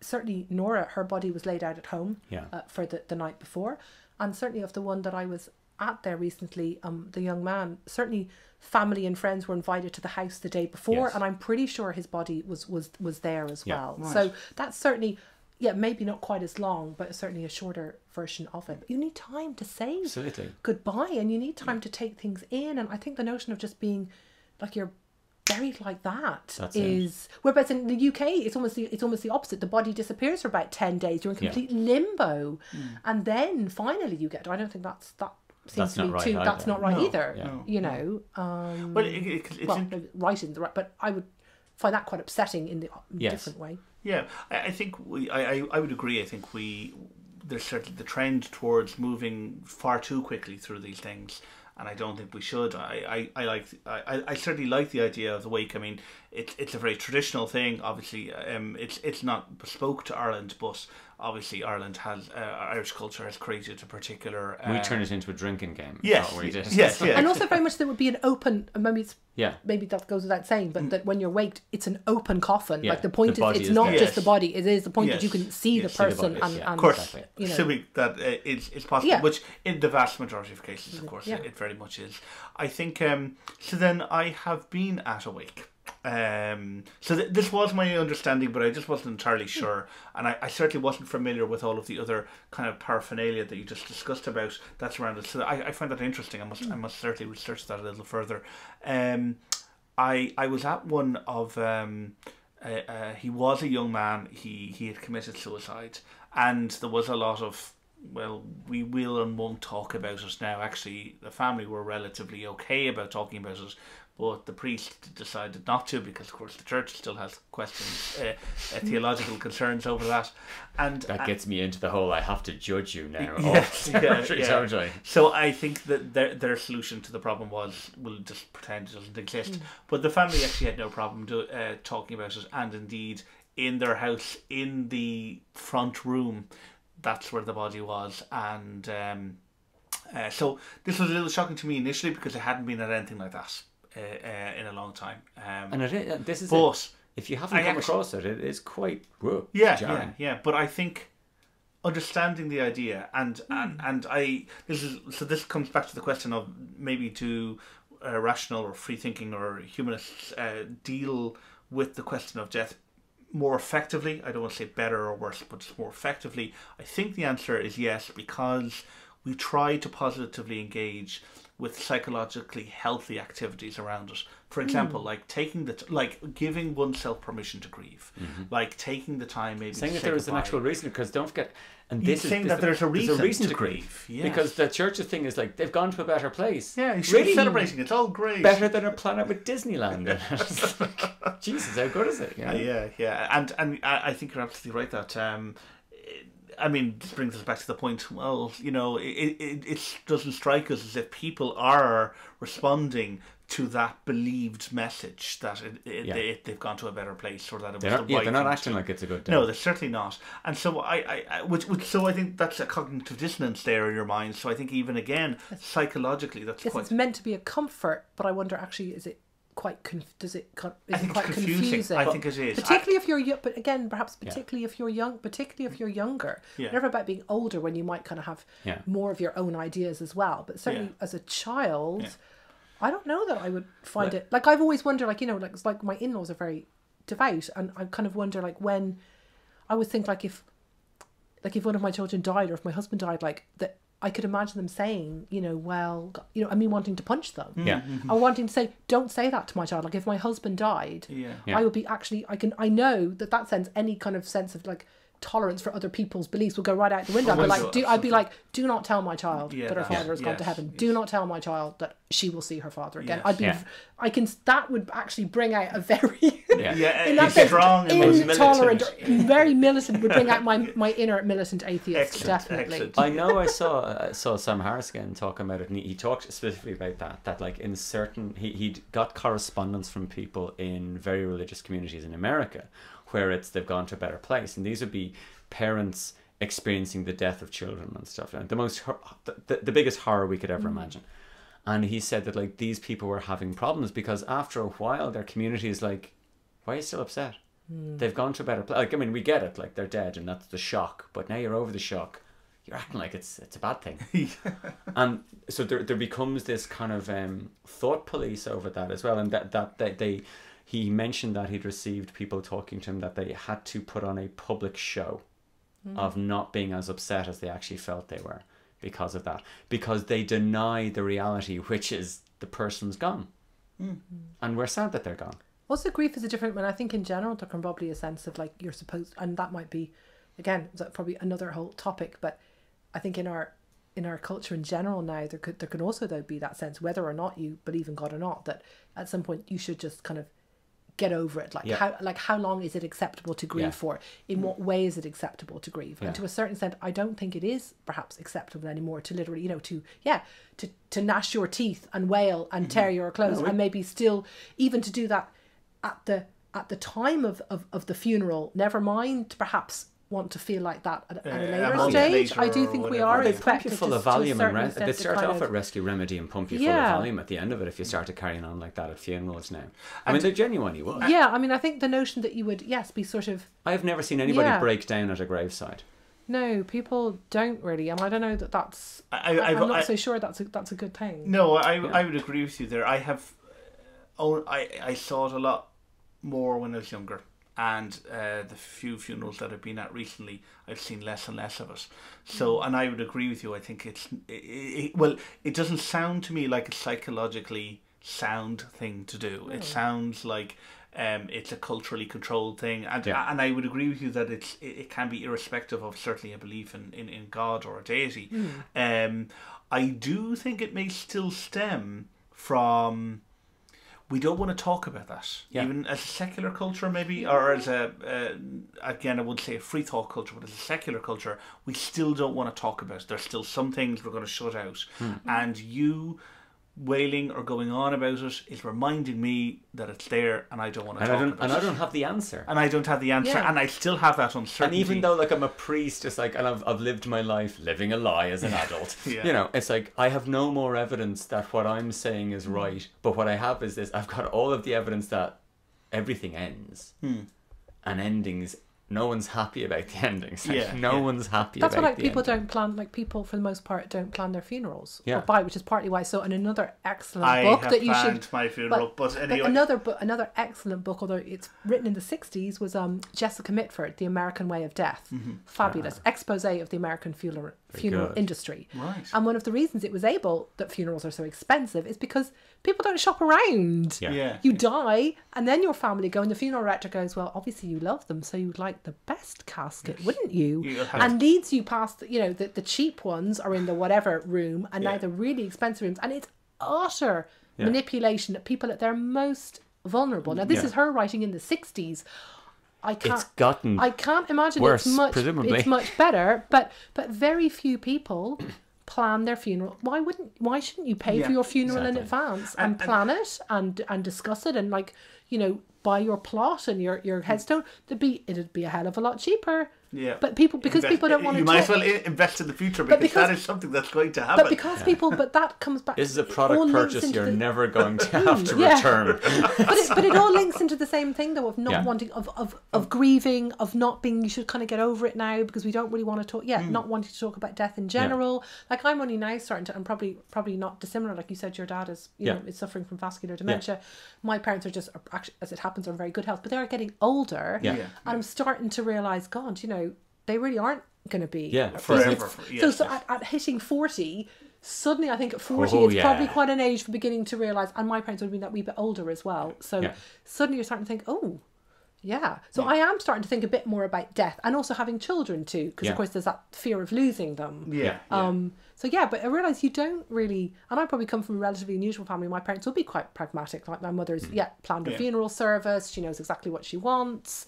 She's gotten my dad to do the same. They want to donate their bodies to medical science. They're quite practical and rational in that way. So I would say it's something that is to some extent discussed in our house, but only up to a point. They don't actually want to talk about it that much. It's not talked about over lunch all the time and whatever. No. Which and that in itself is still reasonable. But I think it is a cultural thing, and our culture definitely doesn't, as I said, even beyond just the religious question, I definitely think it is a cultural thing. In fact, I think in this case, the culture is predominantly influencing the religions rather than, I mean, certainly there is a feedback there, but I've no doubt that the need for the comfort probably came before obviously. Well, it's the reason why religion presumably was established. Well, it's certainly one of the strongest, or one of the main ones. I mean, as we've discussed it for science and a whole bunch of other things, an excuse for a particular behaviour, and I think all of those things are still true. But I think it is probably a primary need, a primary reason for its existence. And I get it. Like, I understand that urge to think,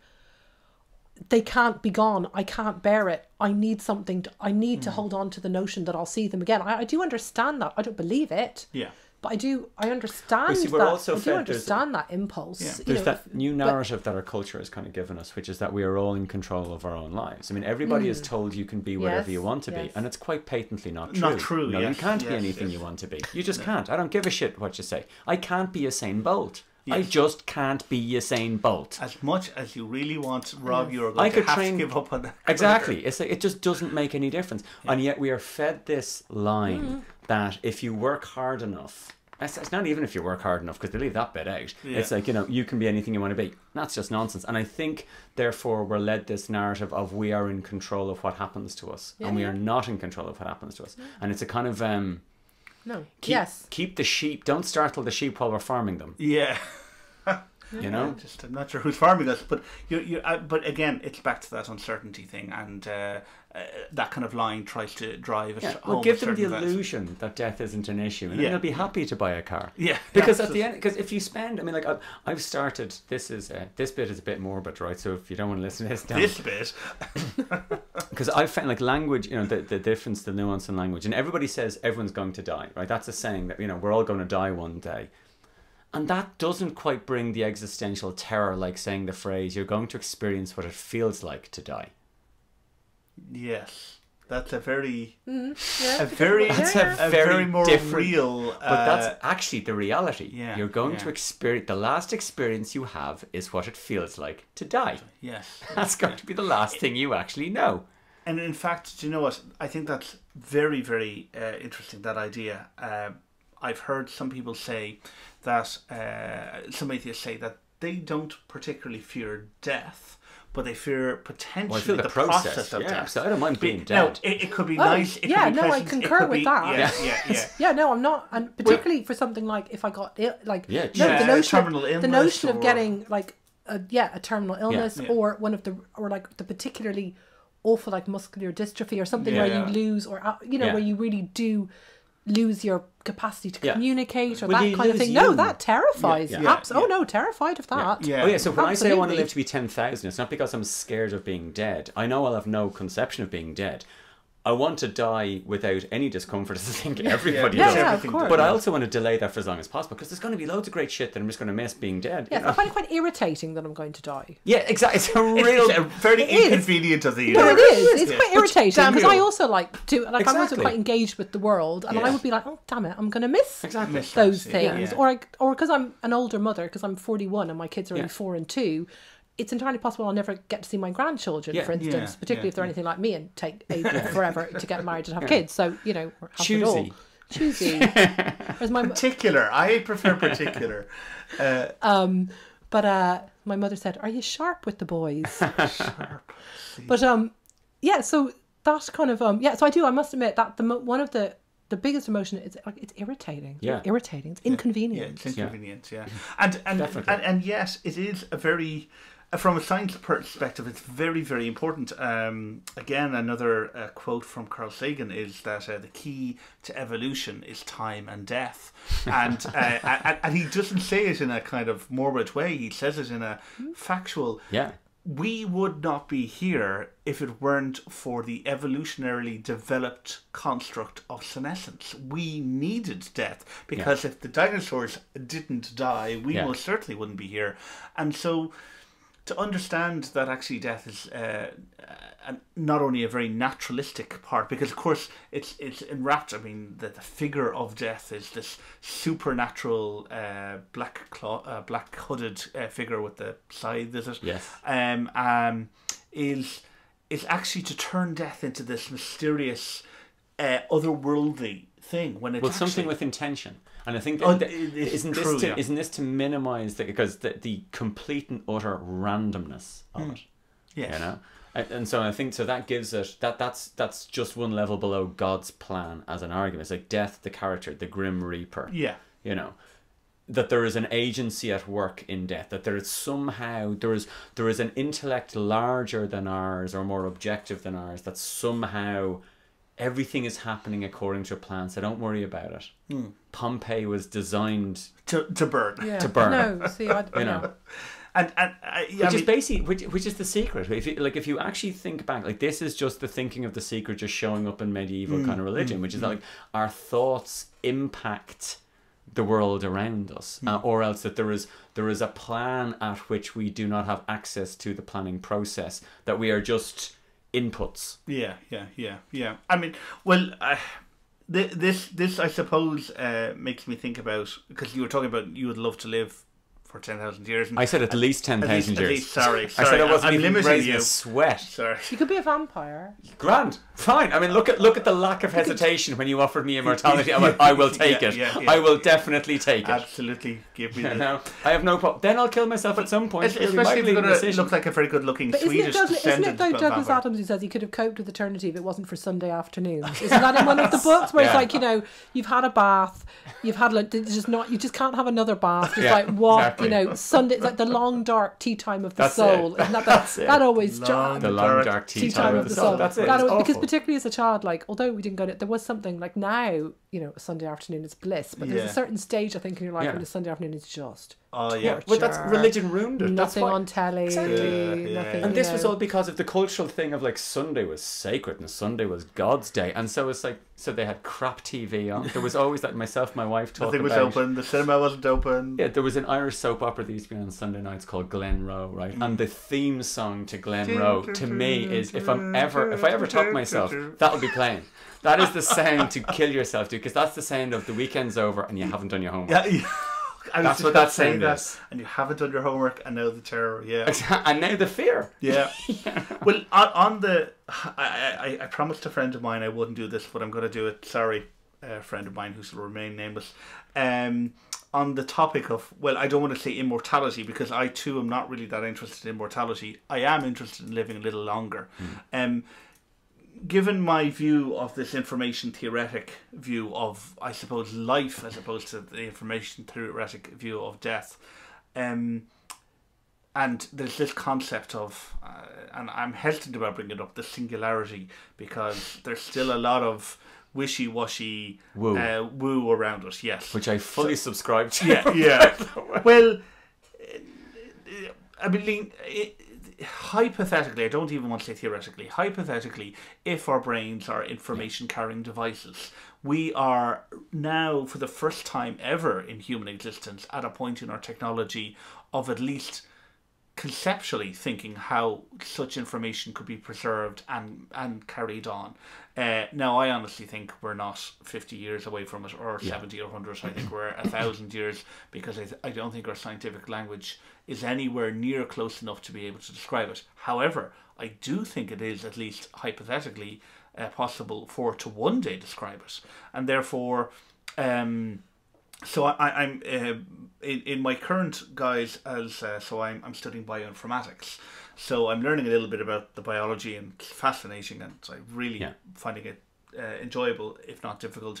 And then I'm also an informaticist. So I'm trying to become an expert in information and what it means for information to translate from one point to another, be it entirely conceptual or real, as in atoms and whatever else. And so we have two possible technological or scientific approaches towards trying to maybe not bring about immortality, but certainly longevity. And one of them is the removal of what essentially means to be human, or to be a person, I should say, maybe not a human, from these frail, fragile biomechanical devices that we have, which is what kills us. To remove your sound mind. Exactly, yeah.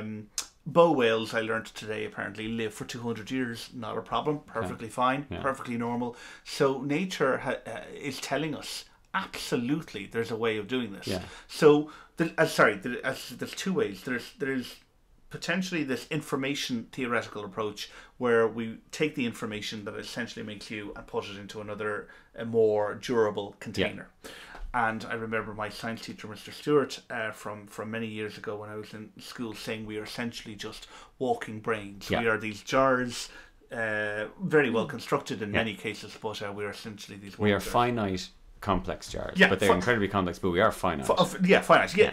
In fact, that's the point I wanted to make in relation to stars and planets and the universe dying.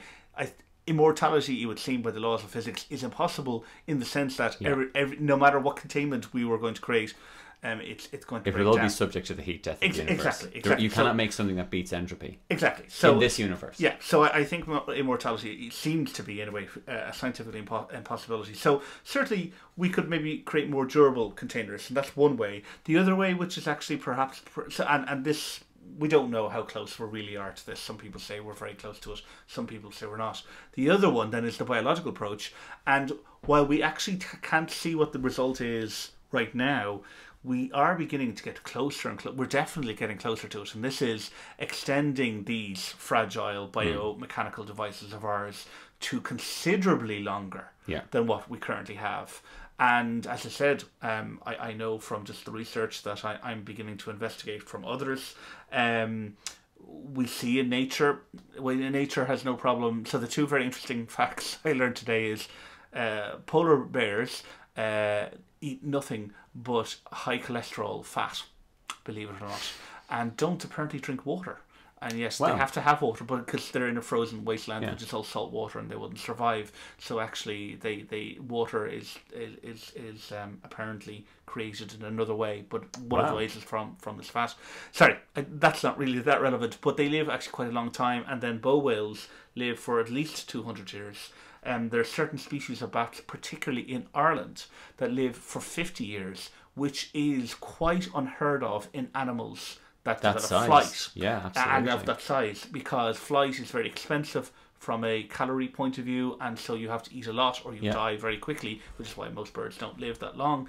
And so there's I know a researcher in UCD who's currently looking at this particular bat in Ireland and she strongly thinks it may be the key to, because there's some enzyme or some protein within that bat that's keeping everything going. Yeah. And she was, this other person was looking at the bow whale, because the bow whales have 0 cancer. And they do not understand why something that big, with that kind of complexity, living for that length of time, has 0 cancer. It just... It doesn't make sense to us, but it shows that nature has already found a way to overcome these things. Absolutely. So it certainly seems to suggest that there are definitely ways. So, and I think most people would not prefer to have their consciousness uploaded to a satellite. Yes. They prefer their bodies to be maintained. But the longest, is it in? I can't pronounce it. Okinawa or somewhere in Japan. Okinawa. Oh yeah, Okinawa. There's a particular. The village. They're known for their long life. Longevity, I think they probably average in their 90s. That's right. And that is ascribed to quite a frugal diet. So not that they don't they don't stuff their faces. No. Yes. But they genuinely I think it's that they partly that they stay a little bit hungry all the time. Yeah, it's this they have calorie a restrictive. culture of kind of slightly calorie restrictive. Yeah. And also that they eat quite specific. Yeah, I mean it's mostly it's fish and seaweed, it's fish and seaweed and rice. But definitely their longevity is ascribed to their diet, and not just their diet, but I think the amount of food they eat as well. And that does seem to be they do seem to be quite a huge. Yeah. Oh, and indeed to be quite well proven. They're quite an anomaly and. Yeah, and indeed that is one of the key. In fact, it's not one of it is the key characteristics: calorie intake. However, there is also, even if your calorie intake is absolutely perfect, even if you were managed to measure it so accurately, so perfectly, your body has a natural clock on it. Sure. Whereas the clocks of other living organisms, they also do exist, but they're not as subject to our limited lifespan as others are. And so there is the biological question of why is that happening? Can we turn that off? And indeed, my particular area of bioinformatics, one of the things it's looking at is finding a way to either switch off the aging mechanism or, well, to be honest, it's not switching it off because that's just not likely to be possible, but certainly to slow it down. So we're talking about averages of 140 to 160. Yeah. But slowing the whole thing down, that you're not in Zimmer frames at 80 going on to 140. Yeah, it's not that you just become progressively more infirm. It's that at 120 years of age, you're the equivalent of a 6-year-old nowadays. Exactly. Yes, because people obviously overall, generally live longer now, but so too an awful lot of those people have poor quality of life. And might not necessarily particularly wish to be, to a certain extent. That is just, again, another argument, modern medicine, just because we can do it. Should we do it? Doesn't mean we should, indeed. Mean we should. And in fact, that's an interesting question in relation to if people wanted to die. I think this is another important one that we don't talk about. And again, it seems that groups like humanist groups or atheist groups in particular are at the forefront of right to die campaigns in liberal Western democracies anyway, where these things are being discussed. Yes, because one of the things we would say is that an individual should have the right to make decisions and sovereignty in all major from birth to from death. Birth to you don't own your own meat, you don't own anything. Yes, and I must admit, while I understand all the, again, obviously without going into it, all the difficulties and things like euthanasia in terms of it being open to abuse, the basic principle that one should be allowed to have the right, utterly subscribe to.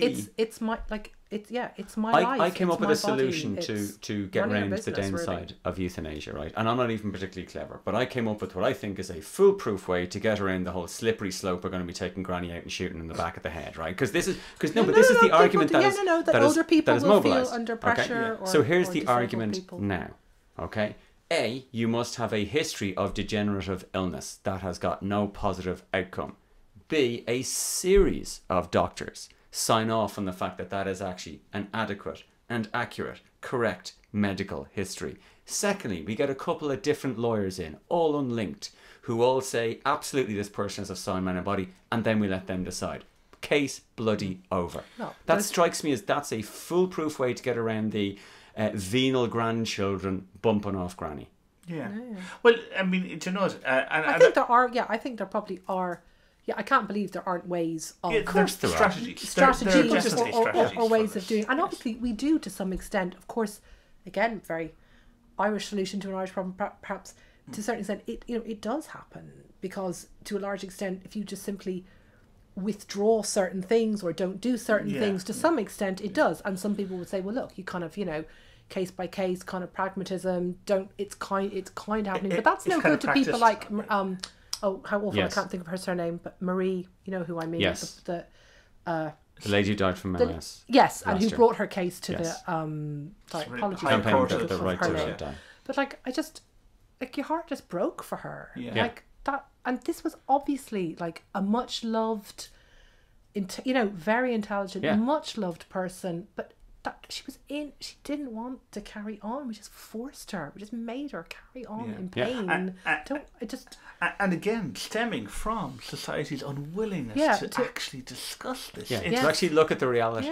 It's a quite a horrific response. And again, I'd say understandable from how we've gotten to there, but not excusable in any way, which is why I think we should, which is why this is something I've wanted to discuss, this whole topic. I think it's an important one. It comes on to like why would you, again, yes, because we don't like to talk about death. How could you possibly want to die? But again, maybe because we are so divorced to a large extent from pain and suffering, perhaps because medical science is so advanced in so many ways, because so many things can be cured or made bearable. And also that notion too, again, of like the whole, particularly people with cancer, they talk, I battled cancer, the whole notion of battling things, the surviving, that it's kind of, it's defeat, again, that whole notion of having control, as you said, that we're in control of our destinies. If you just eat organic, well, you didn't eat enough organic juice, or you didn't believe enough, you didn't heal yourself. Well, you lacked something among the risk contributing factors. Or you deserved cancer. Now, I firmly believe that there are links between our brains and our bodies, that some people, I think, develop those things because of stuff that was severely repressed, or, I think you can be more prone. But overall, I don't think it's helpful to say, well, you didn't express your emotions enough, so that's why you're dying. Therefore you just died. I don't think that's helpful. But again, all those things of not talk must all feed into, therefore, the notion of that if somebody's really ill and wants to take their own life, that even if I'm saying that's really selfish. Yeah. Or it's selfish.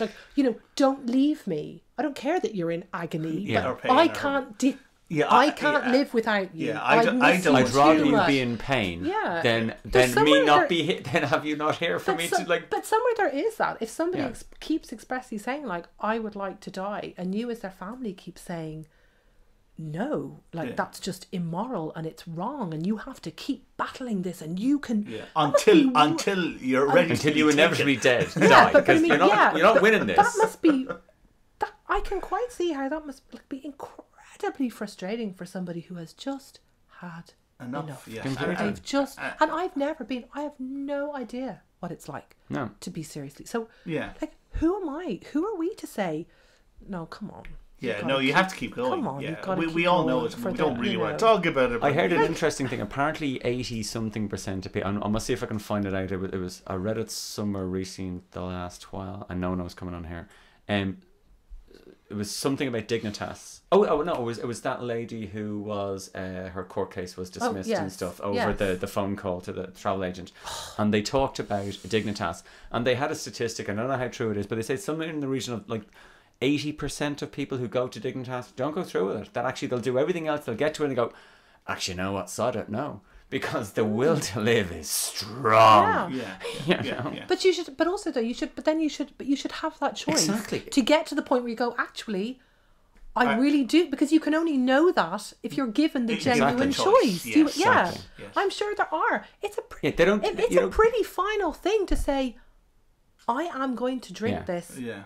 And that, like you said, I'm not afraid of being dead. Like everyone, I share a very healthy fear of dying. The transition process. And I can imagine that even if I was ill in a lot of pain, that at that very moment, picking up that little glass and drink, that's a hell of a thing, isn't it? To do. That is a hell of a thing to do. Particularly when presumably there will be somebody, at least one, if not more people, that you deeply love is going to be sitting there beside you, and that you've probably fought a lot to get to this moment. You've gone through a lot to get there. You didn't just pop round. You've done a hell of a lot. You've done a hell of a lot to get there. I can quite see how the majority of people might.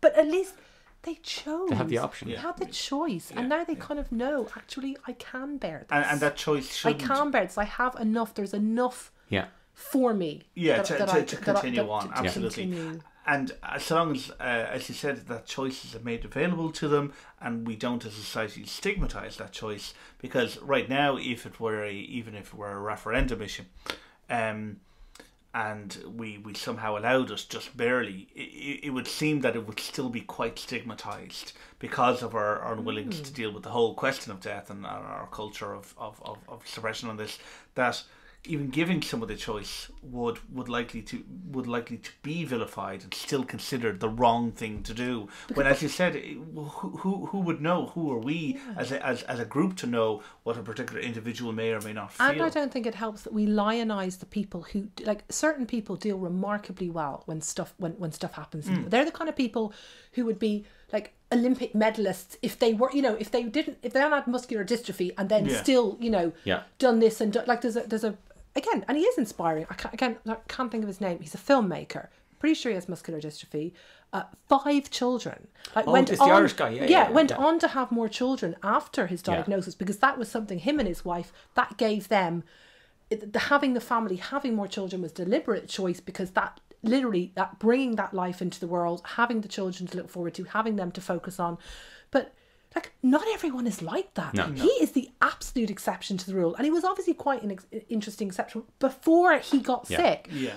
Lots of people just aren't like that. Yeah. But I think we kind of lionize those people. And then I think if you get very ill and you don't live up to those expectations and you're not constantly joyful and full of hope and full of wisdom and now whatever. This is my terminal project I'm working on. But if you are, to phrase, raging against the dying of the light and quite frankly cranky and crabby and an absolute nightmare to be around because you're ill and it hurts and you don't like it and you hate the loss of control.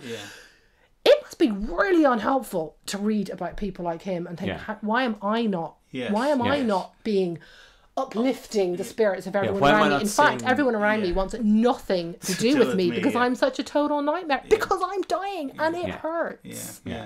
But nobody will. But people won't. You either have to be somehow like the. I don't know. Do you have to be the hero, or do you have to be kind of invisible, or like that? All feeds into what we're talking about. Nobody would. You don't talk about it. No one says, this sucks. Now some people do. There are certain blogs. There have been people who've done it, and they're much more honest. But even they, I get the feeling, feel the need to somehow be uplifting. Yes. We may be on the cusp of something, and kind of this is my particular little things. I'm going to talk about psychedelics now for a sec. That there's the beginning, an organisation called MAPS, and a guy, I think his name is Rick Doblin, over in the US. And they've been using psilocybin and people who are experiencing what they call existential angst or existential end-of-life angst. And they're finding that psychedelics administered in a clinical setting, generally 1 8-hour session or maybe 2 8-hour sessions, or MDMA, which is the active ingredient in the street drug ecstasy, is having remarkable positive side effects, i.e. people reporting that they are losing this existential fear, this fear of the transition. They're getting to terms with their mortality much quicker, and in people who have long drawn out still terminal illnesses, those effects are still measurable a year later. So they're talking about psychedelics being and is this with people who are sick, maybe? Or they're dying. Yeah, so it's people who are dying. Yeah, so this is people facing end of life crisis. This is terminal cancer patients, MS patients, people like that, and they're using psilocybin, which is magic mushrooms, guided therapy sessions, and there's a bunch of stuff coming out about it. It's all relatively new research because it's only been. Psilocybin has only been started to be clinically funded in the US in about the last decade or so. So we're only starting to get the start of this. And they're talking now about psychedelic palliative care. Aldous Huxley asked his wife at the end to basically pump him full of LSD. And she was a nurse, and she said it was a beautiful death. That there is something in whatever psychedelics do to the human mind, in the consciousness expanding, that has got nothing to do with the recreational side of things, that gives a perspective that apparently makes the journey seem to make sense for something. I can kind of see that makes a certain amount of sense. I have to say, the notion of you maybe getting a sense of, well, maybe is it almost like religious kind of, but something just bigger than you, or perhaps something kind of yes. You're not perhaps trapped in your own body. Or people talk about it in terms of it being the most profound spiritual experiences they have. These are people who come from religious and unreligious backgrounds. The issue has been the framing of what the word psychedelic meant and the mental imagery that springs to mind, as opposed to as people. What I've heard it say is psychologists say that psychedelics are for your mind what antibiotics are for your body. That they can heal a range of brain behavior related issues, addiction, pain, PTSD, depression. There's enough research coming through in this stuff now to certainly go, these are not just recreational substances, these are highly effective medicines, highly effective, kind of repeatable experimentation, good clinical data. This isn't once-offs. This is So it would seem definitely anyway that our need to have a pleasant transition in the phrase. I can't recall the phrase. Who wouldn't want that? Yeah, that you're using. So I mean, there's so much more to talk about this. This topic is just huge, and we'd love to go into, I think, many more areas of this. So I think what we've decided is we'll definitely do a second podcast on this. And Emma, if you don't mind joining us again, because we think your thoughts on this are brilliant and informed by a wonderful perspective. Because we have areas of euthanasia, we have areas of you were saying about babies potentially dying very soon after. Yes, babies who are deemed incompatible with life, and the decisions that are made around those babies, carrying those babies to term. And there's the question of suicide, and then all of the cultural responses that currently exist to these things, and indeed the religious responses. So we definitely will have, I think, at least one more podcast, and it might become an annual tradition, or just a yearly custom. But we should definitely discuss this in great detail. Do you guys want to say anything else just before maybe we wrap up this one? I honestly, this is going to sound weird. I cannot recommend highly enough taking 10 to 15 minutes out of your day once a week and focusing on the thought that you're going to die. It tends to reframe how you look at life, to truly contemplate the fact that you were here for a finite amount of time, and that's it. And there is nothing else. There's no way out of this. As Jim Morrison says, no one gets out of here alive. If you think, I try to think about that, and it's not at all morbid. It's terrifying. Yeah. But then what it tends to do is it gives you a sense of urgency. Right. It makes you less forgiving of the injustices you see in this world, because you realize that those injustices are permanently etched in someone's only life experience. Yes. That there isn't a do-over place, there isn't a VIP lounge waiting for people where it all gets made good again, where lost luggage is found and wrongs are righted. That this is it. This is the only thing that there is, and there's a clock ticking down. Yeah. So use the time you have to the best that you can. Yes. That would be my final point. It's not a dress rehearsal, I suppose, is the for the better existence. It's not a dress rehearsal. They said there are two things in life that are certain: death and taxes. That's the famous phrase, isn't it? So, yes, well, we're going to work on the taxes thing, but absolutely. But I do agree. Death. That it's not a dress. It's not a dress rehearsal. Yes, absolutely. And that it is up. I suppose one of the things that humanists would say that it is up to human beings to find human solutions to human problems. Yeah. Not to just in that way to kind of say, well, it's part of God's plan, or somehow this is all meant to be, or it's just the apocalypse, or whatever. That if we've made a mess of it, it's up to us to try. There are only two forces at play in this world: nature and mankind. And that's it. There ain't anything else. Yeah. That's what chocolate. I don't know. Sometimes I think chocolate might be beyond us. Yeah. But it is quite amazing in so many respects. I told you, Chocolonia is a magical place. It doesn't actually exist. I worship kind of with him. Yeah. Well, listen, I think maybe we'll leave it there, and but we'll definitely do a second podcast on this. And thanks so much, Emma, for joining us. You're welcome. My pleasure. Thank you. I have a couple of community notes, so this is something we'd like to also try to do. This is something new. We'd like to do for each podcast episode. So I have a couple of community notices. First of all, and these are all coming in the next month, I think, of May. So first of all, for Atheist Ireland, there's the Atheist Ireland information table, which will be on Shop Street in Galway on Sunday the 24th of May from 1 p.m. And there is a Facebook event page for that. Also, with the Atheist Ireland in Galway, there's a brunch in the Anno Santo Hotel, Salt Hill, on Sunday the 31st of May. I believe that's the week after, also starting at 1 p.m. The Humanist Association of Ireland has a number of events coming on this month. There's the HAI GPO stand. So actually both the Humanist Association and Atheist Ireland are doing this GPO stand now for quite some time, and it's a very interesting way of engaging with the public. So that's outside the GPO in Dublin on Saturday the 16th of May from 12 p.m.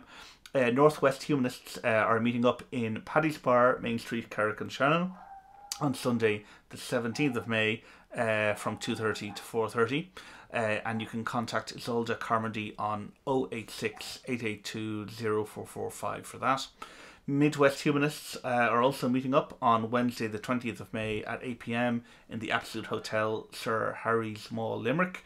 And you can contact Peter O'Hara on 086 815 5102 or visit midhumanists.com for details. The last two notices then are the Science Gallery, a particular favourite of mine, has exhibitions on constantly, and the current one is called the Homesick exhibition, which is on until the 17th of July 2015, and you can see sciencegallery.com for more details on that. And it's about exploring how our homes might be reconfigured and reimagined as centres of connection in spite of emigration and digital distraction. So it might be an interesting one. And then the final notice, because this will be the last podcast we do before this particular event, is the marriage equality referendum, which is taking place on Friday the 22nd of May. Polls open from 7 a.m. to 10 p.m. So I'm obviously very much in for it. I presume both of you guys are. Am I speaking for you? Or you can speak anyone for me. on the no side here? No, yes. So I strongly encourage everyone to vote yes. I married you. I'm pretty sure I'm. Yeah, yes. you're probably okay with. You're probably okay with it. And I'm not here against my will. No. Help. Call fee. So I very much encourage everyone to come out and vote, and in particular young people need to vote. This vote is much closer than people think, and we need it not only to pass, but to pass very comfortably, so any challenges made to it will not There's hold. also a second point as well, which I think needs to be said, which is the knock-on effect of a no vote in this isn't going to be back to business as usual. This is going to give the people who don't want this to go through wind in their sails. This is an endorsement of their worldview, and this cannot be underestimated. This is they get to make some progress, and that's a world I don't particularly want to live in. Yes, indeed. And in fact, it's a point I made with somebody that voting no, as you said, is not status quo or reset. In fact, from the moment we decided to have a referendum, we decided that Ireland was going to change on the 22nd of May. And it's either going to change by saying a very positive to gay parents, gay parent families, and to gay couples, and to children of gay couples, you matter. Or it's going to actually be Ireland saying, in the 21st century, you don't. And in order for us to get it back to you matter, we're going to have to go through this all over again. So it's not that no is a reset. Whatever happens now, things are going to change, and a clear message from one side or the other is going to be said. So hopefully that will be a very positive message. I strongly encourage you definitely to get out and vote. As I said, polls open from 7 to 10 p.m. So thanks so much for joining us, and thank you again, Emma. No, you're welcome. And Rob and I will be here, hopefully with Emma again very, very soon. And we will talk to you then. Bye-bye. What this looks like imprisonment. What's worse is that the prisoners don't know that they're prisoners. Even defend the tactics that they used to imprison them. A conquered mind, trying to conquer other minds, selling them out here on you. What this looks like imprisonment. What's worse is that the prisoners don't know that they're prisoners. Even defend the tactics that they used to imprison them.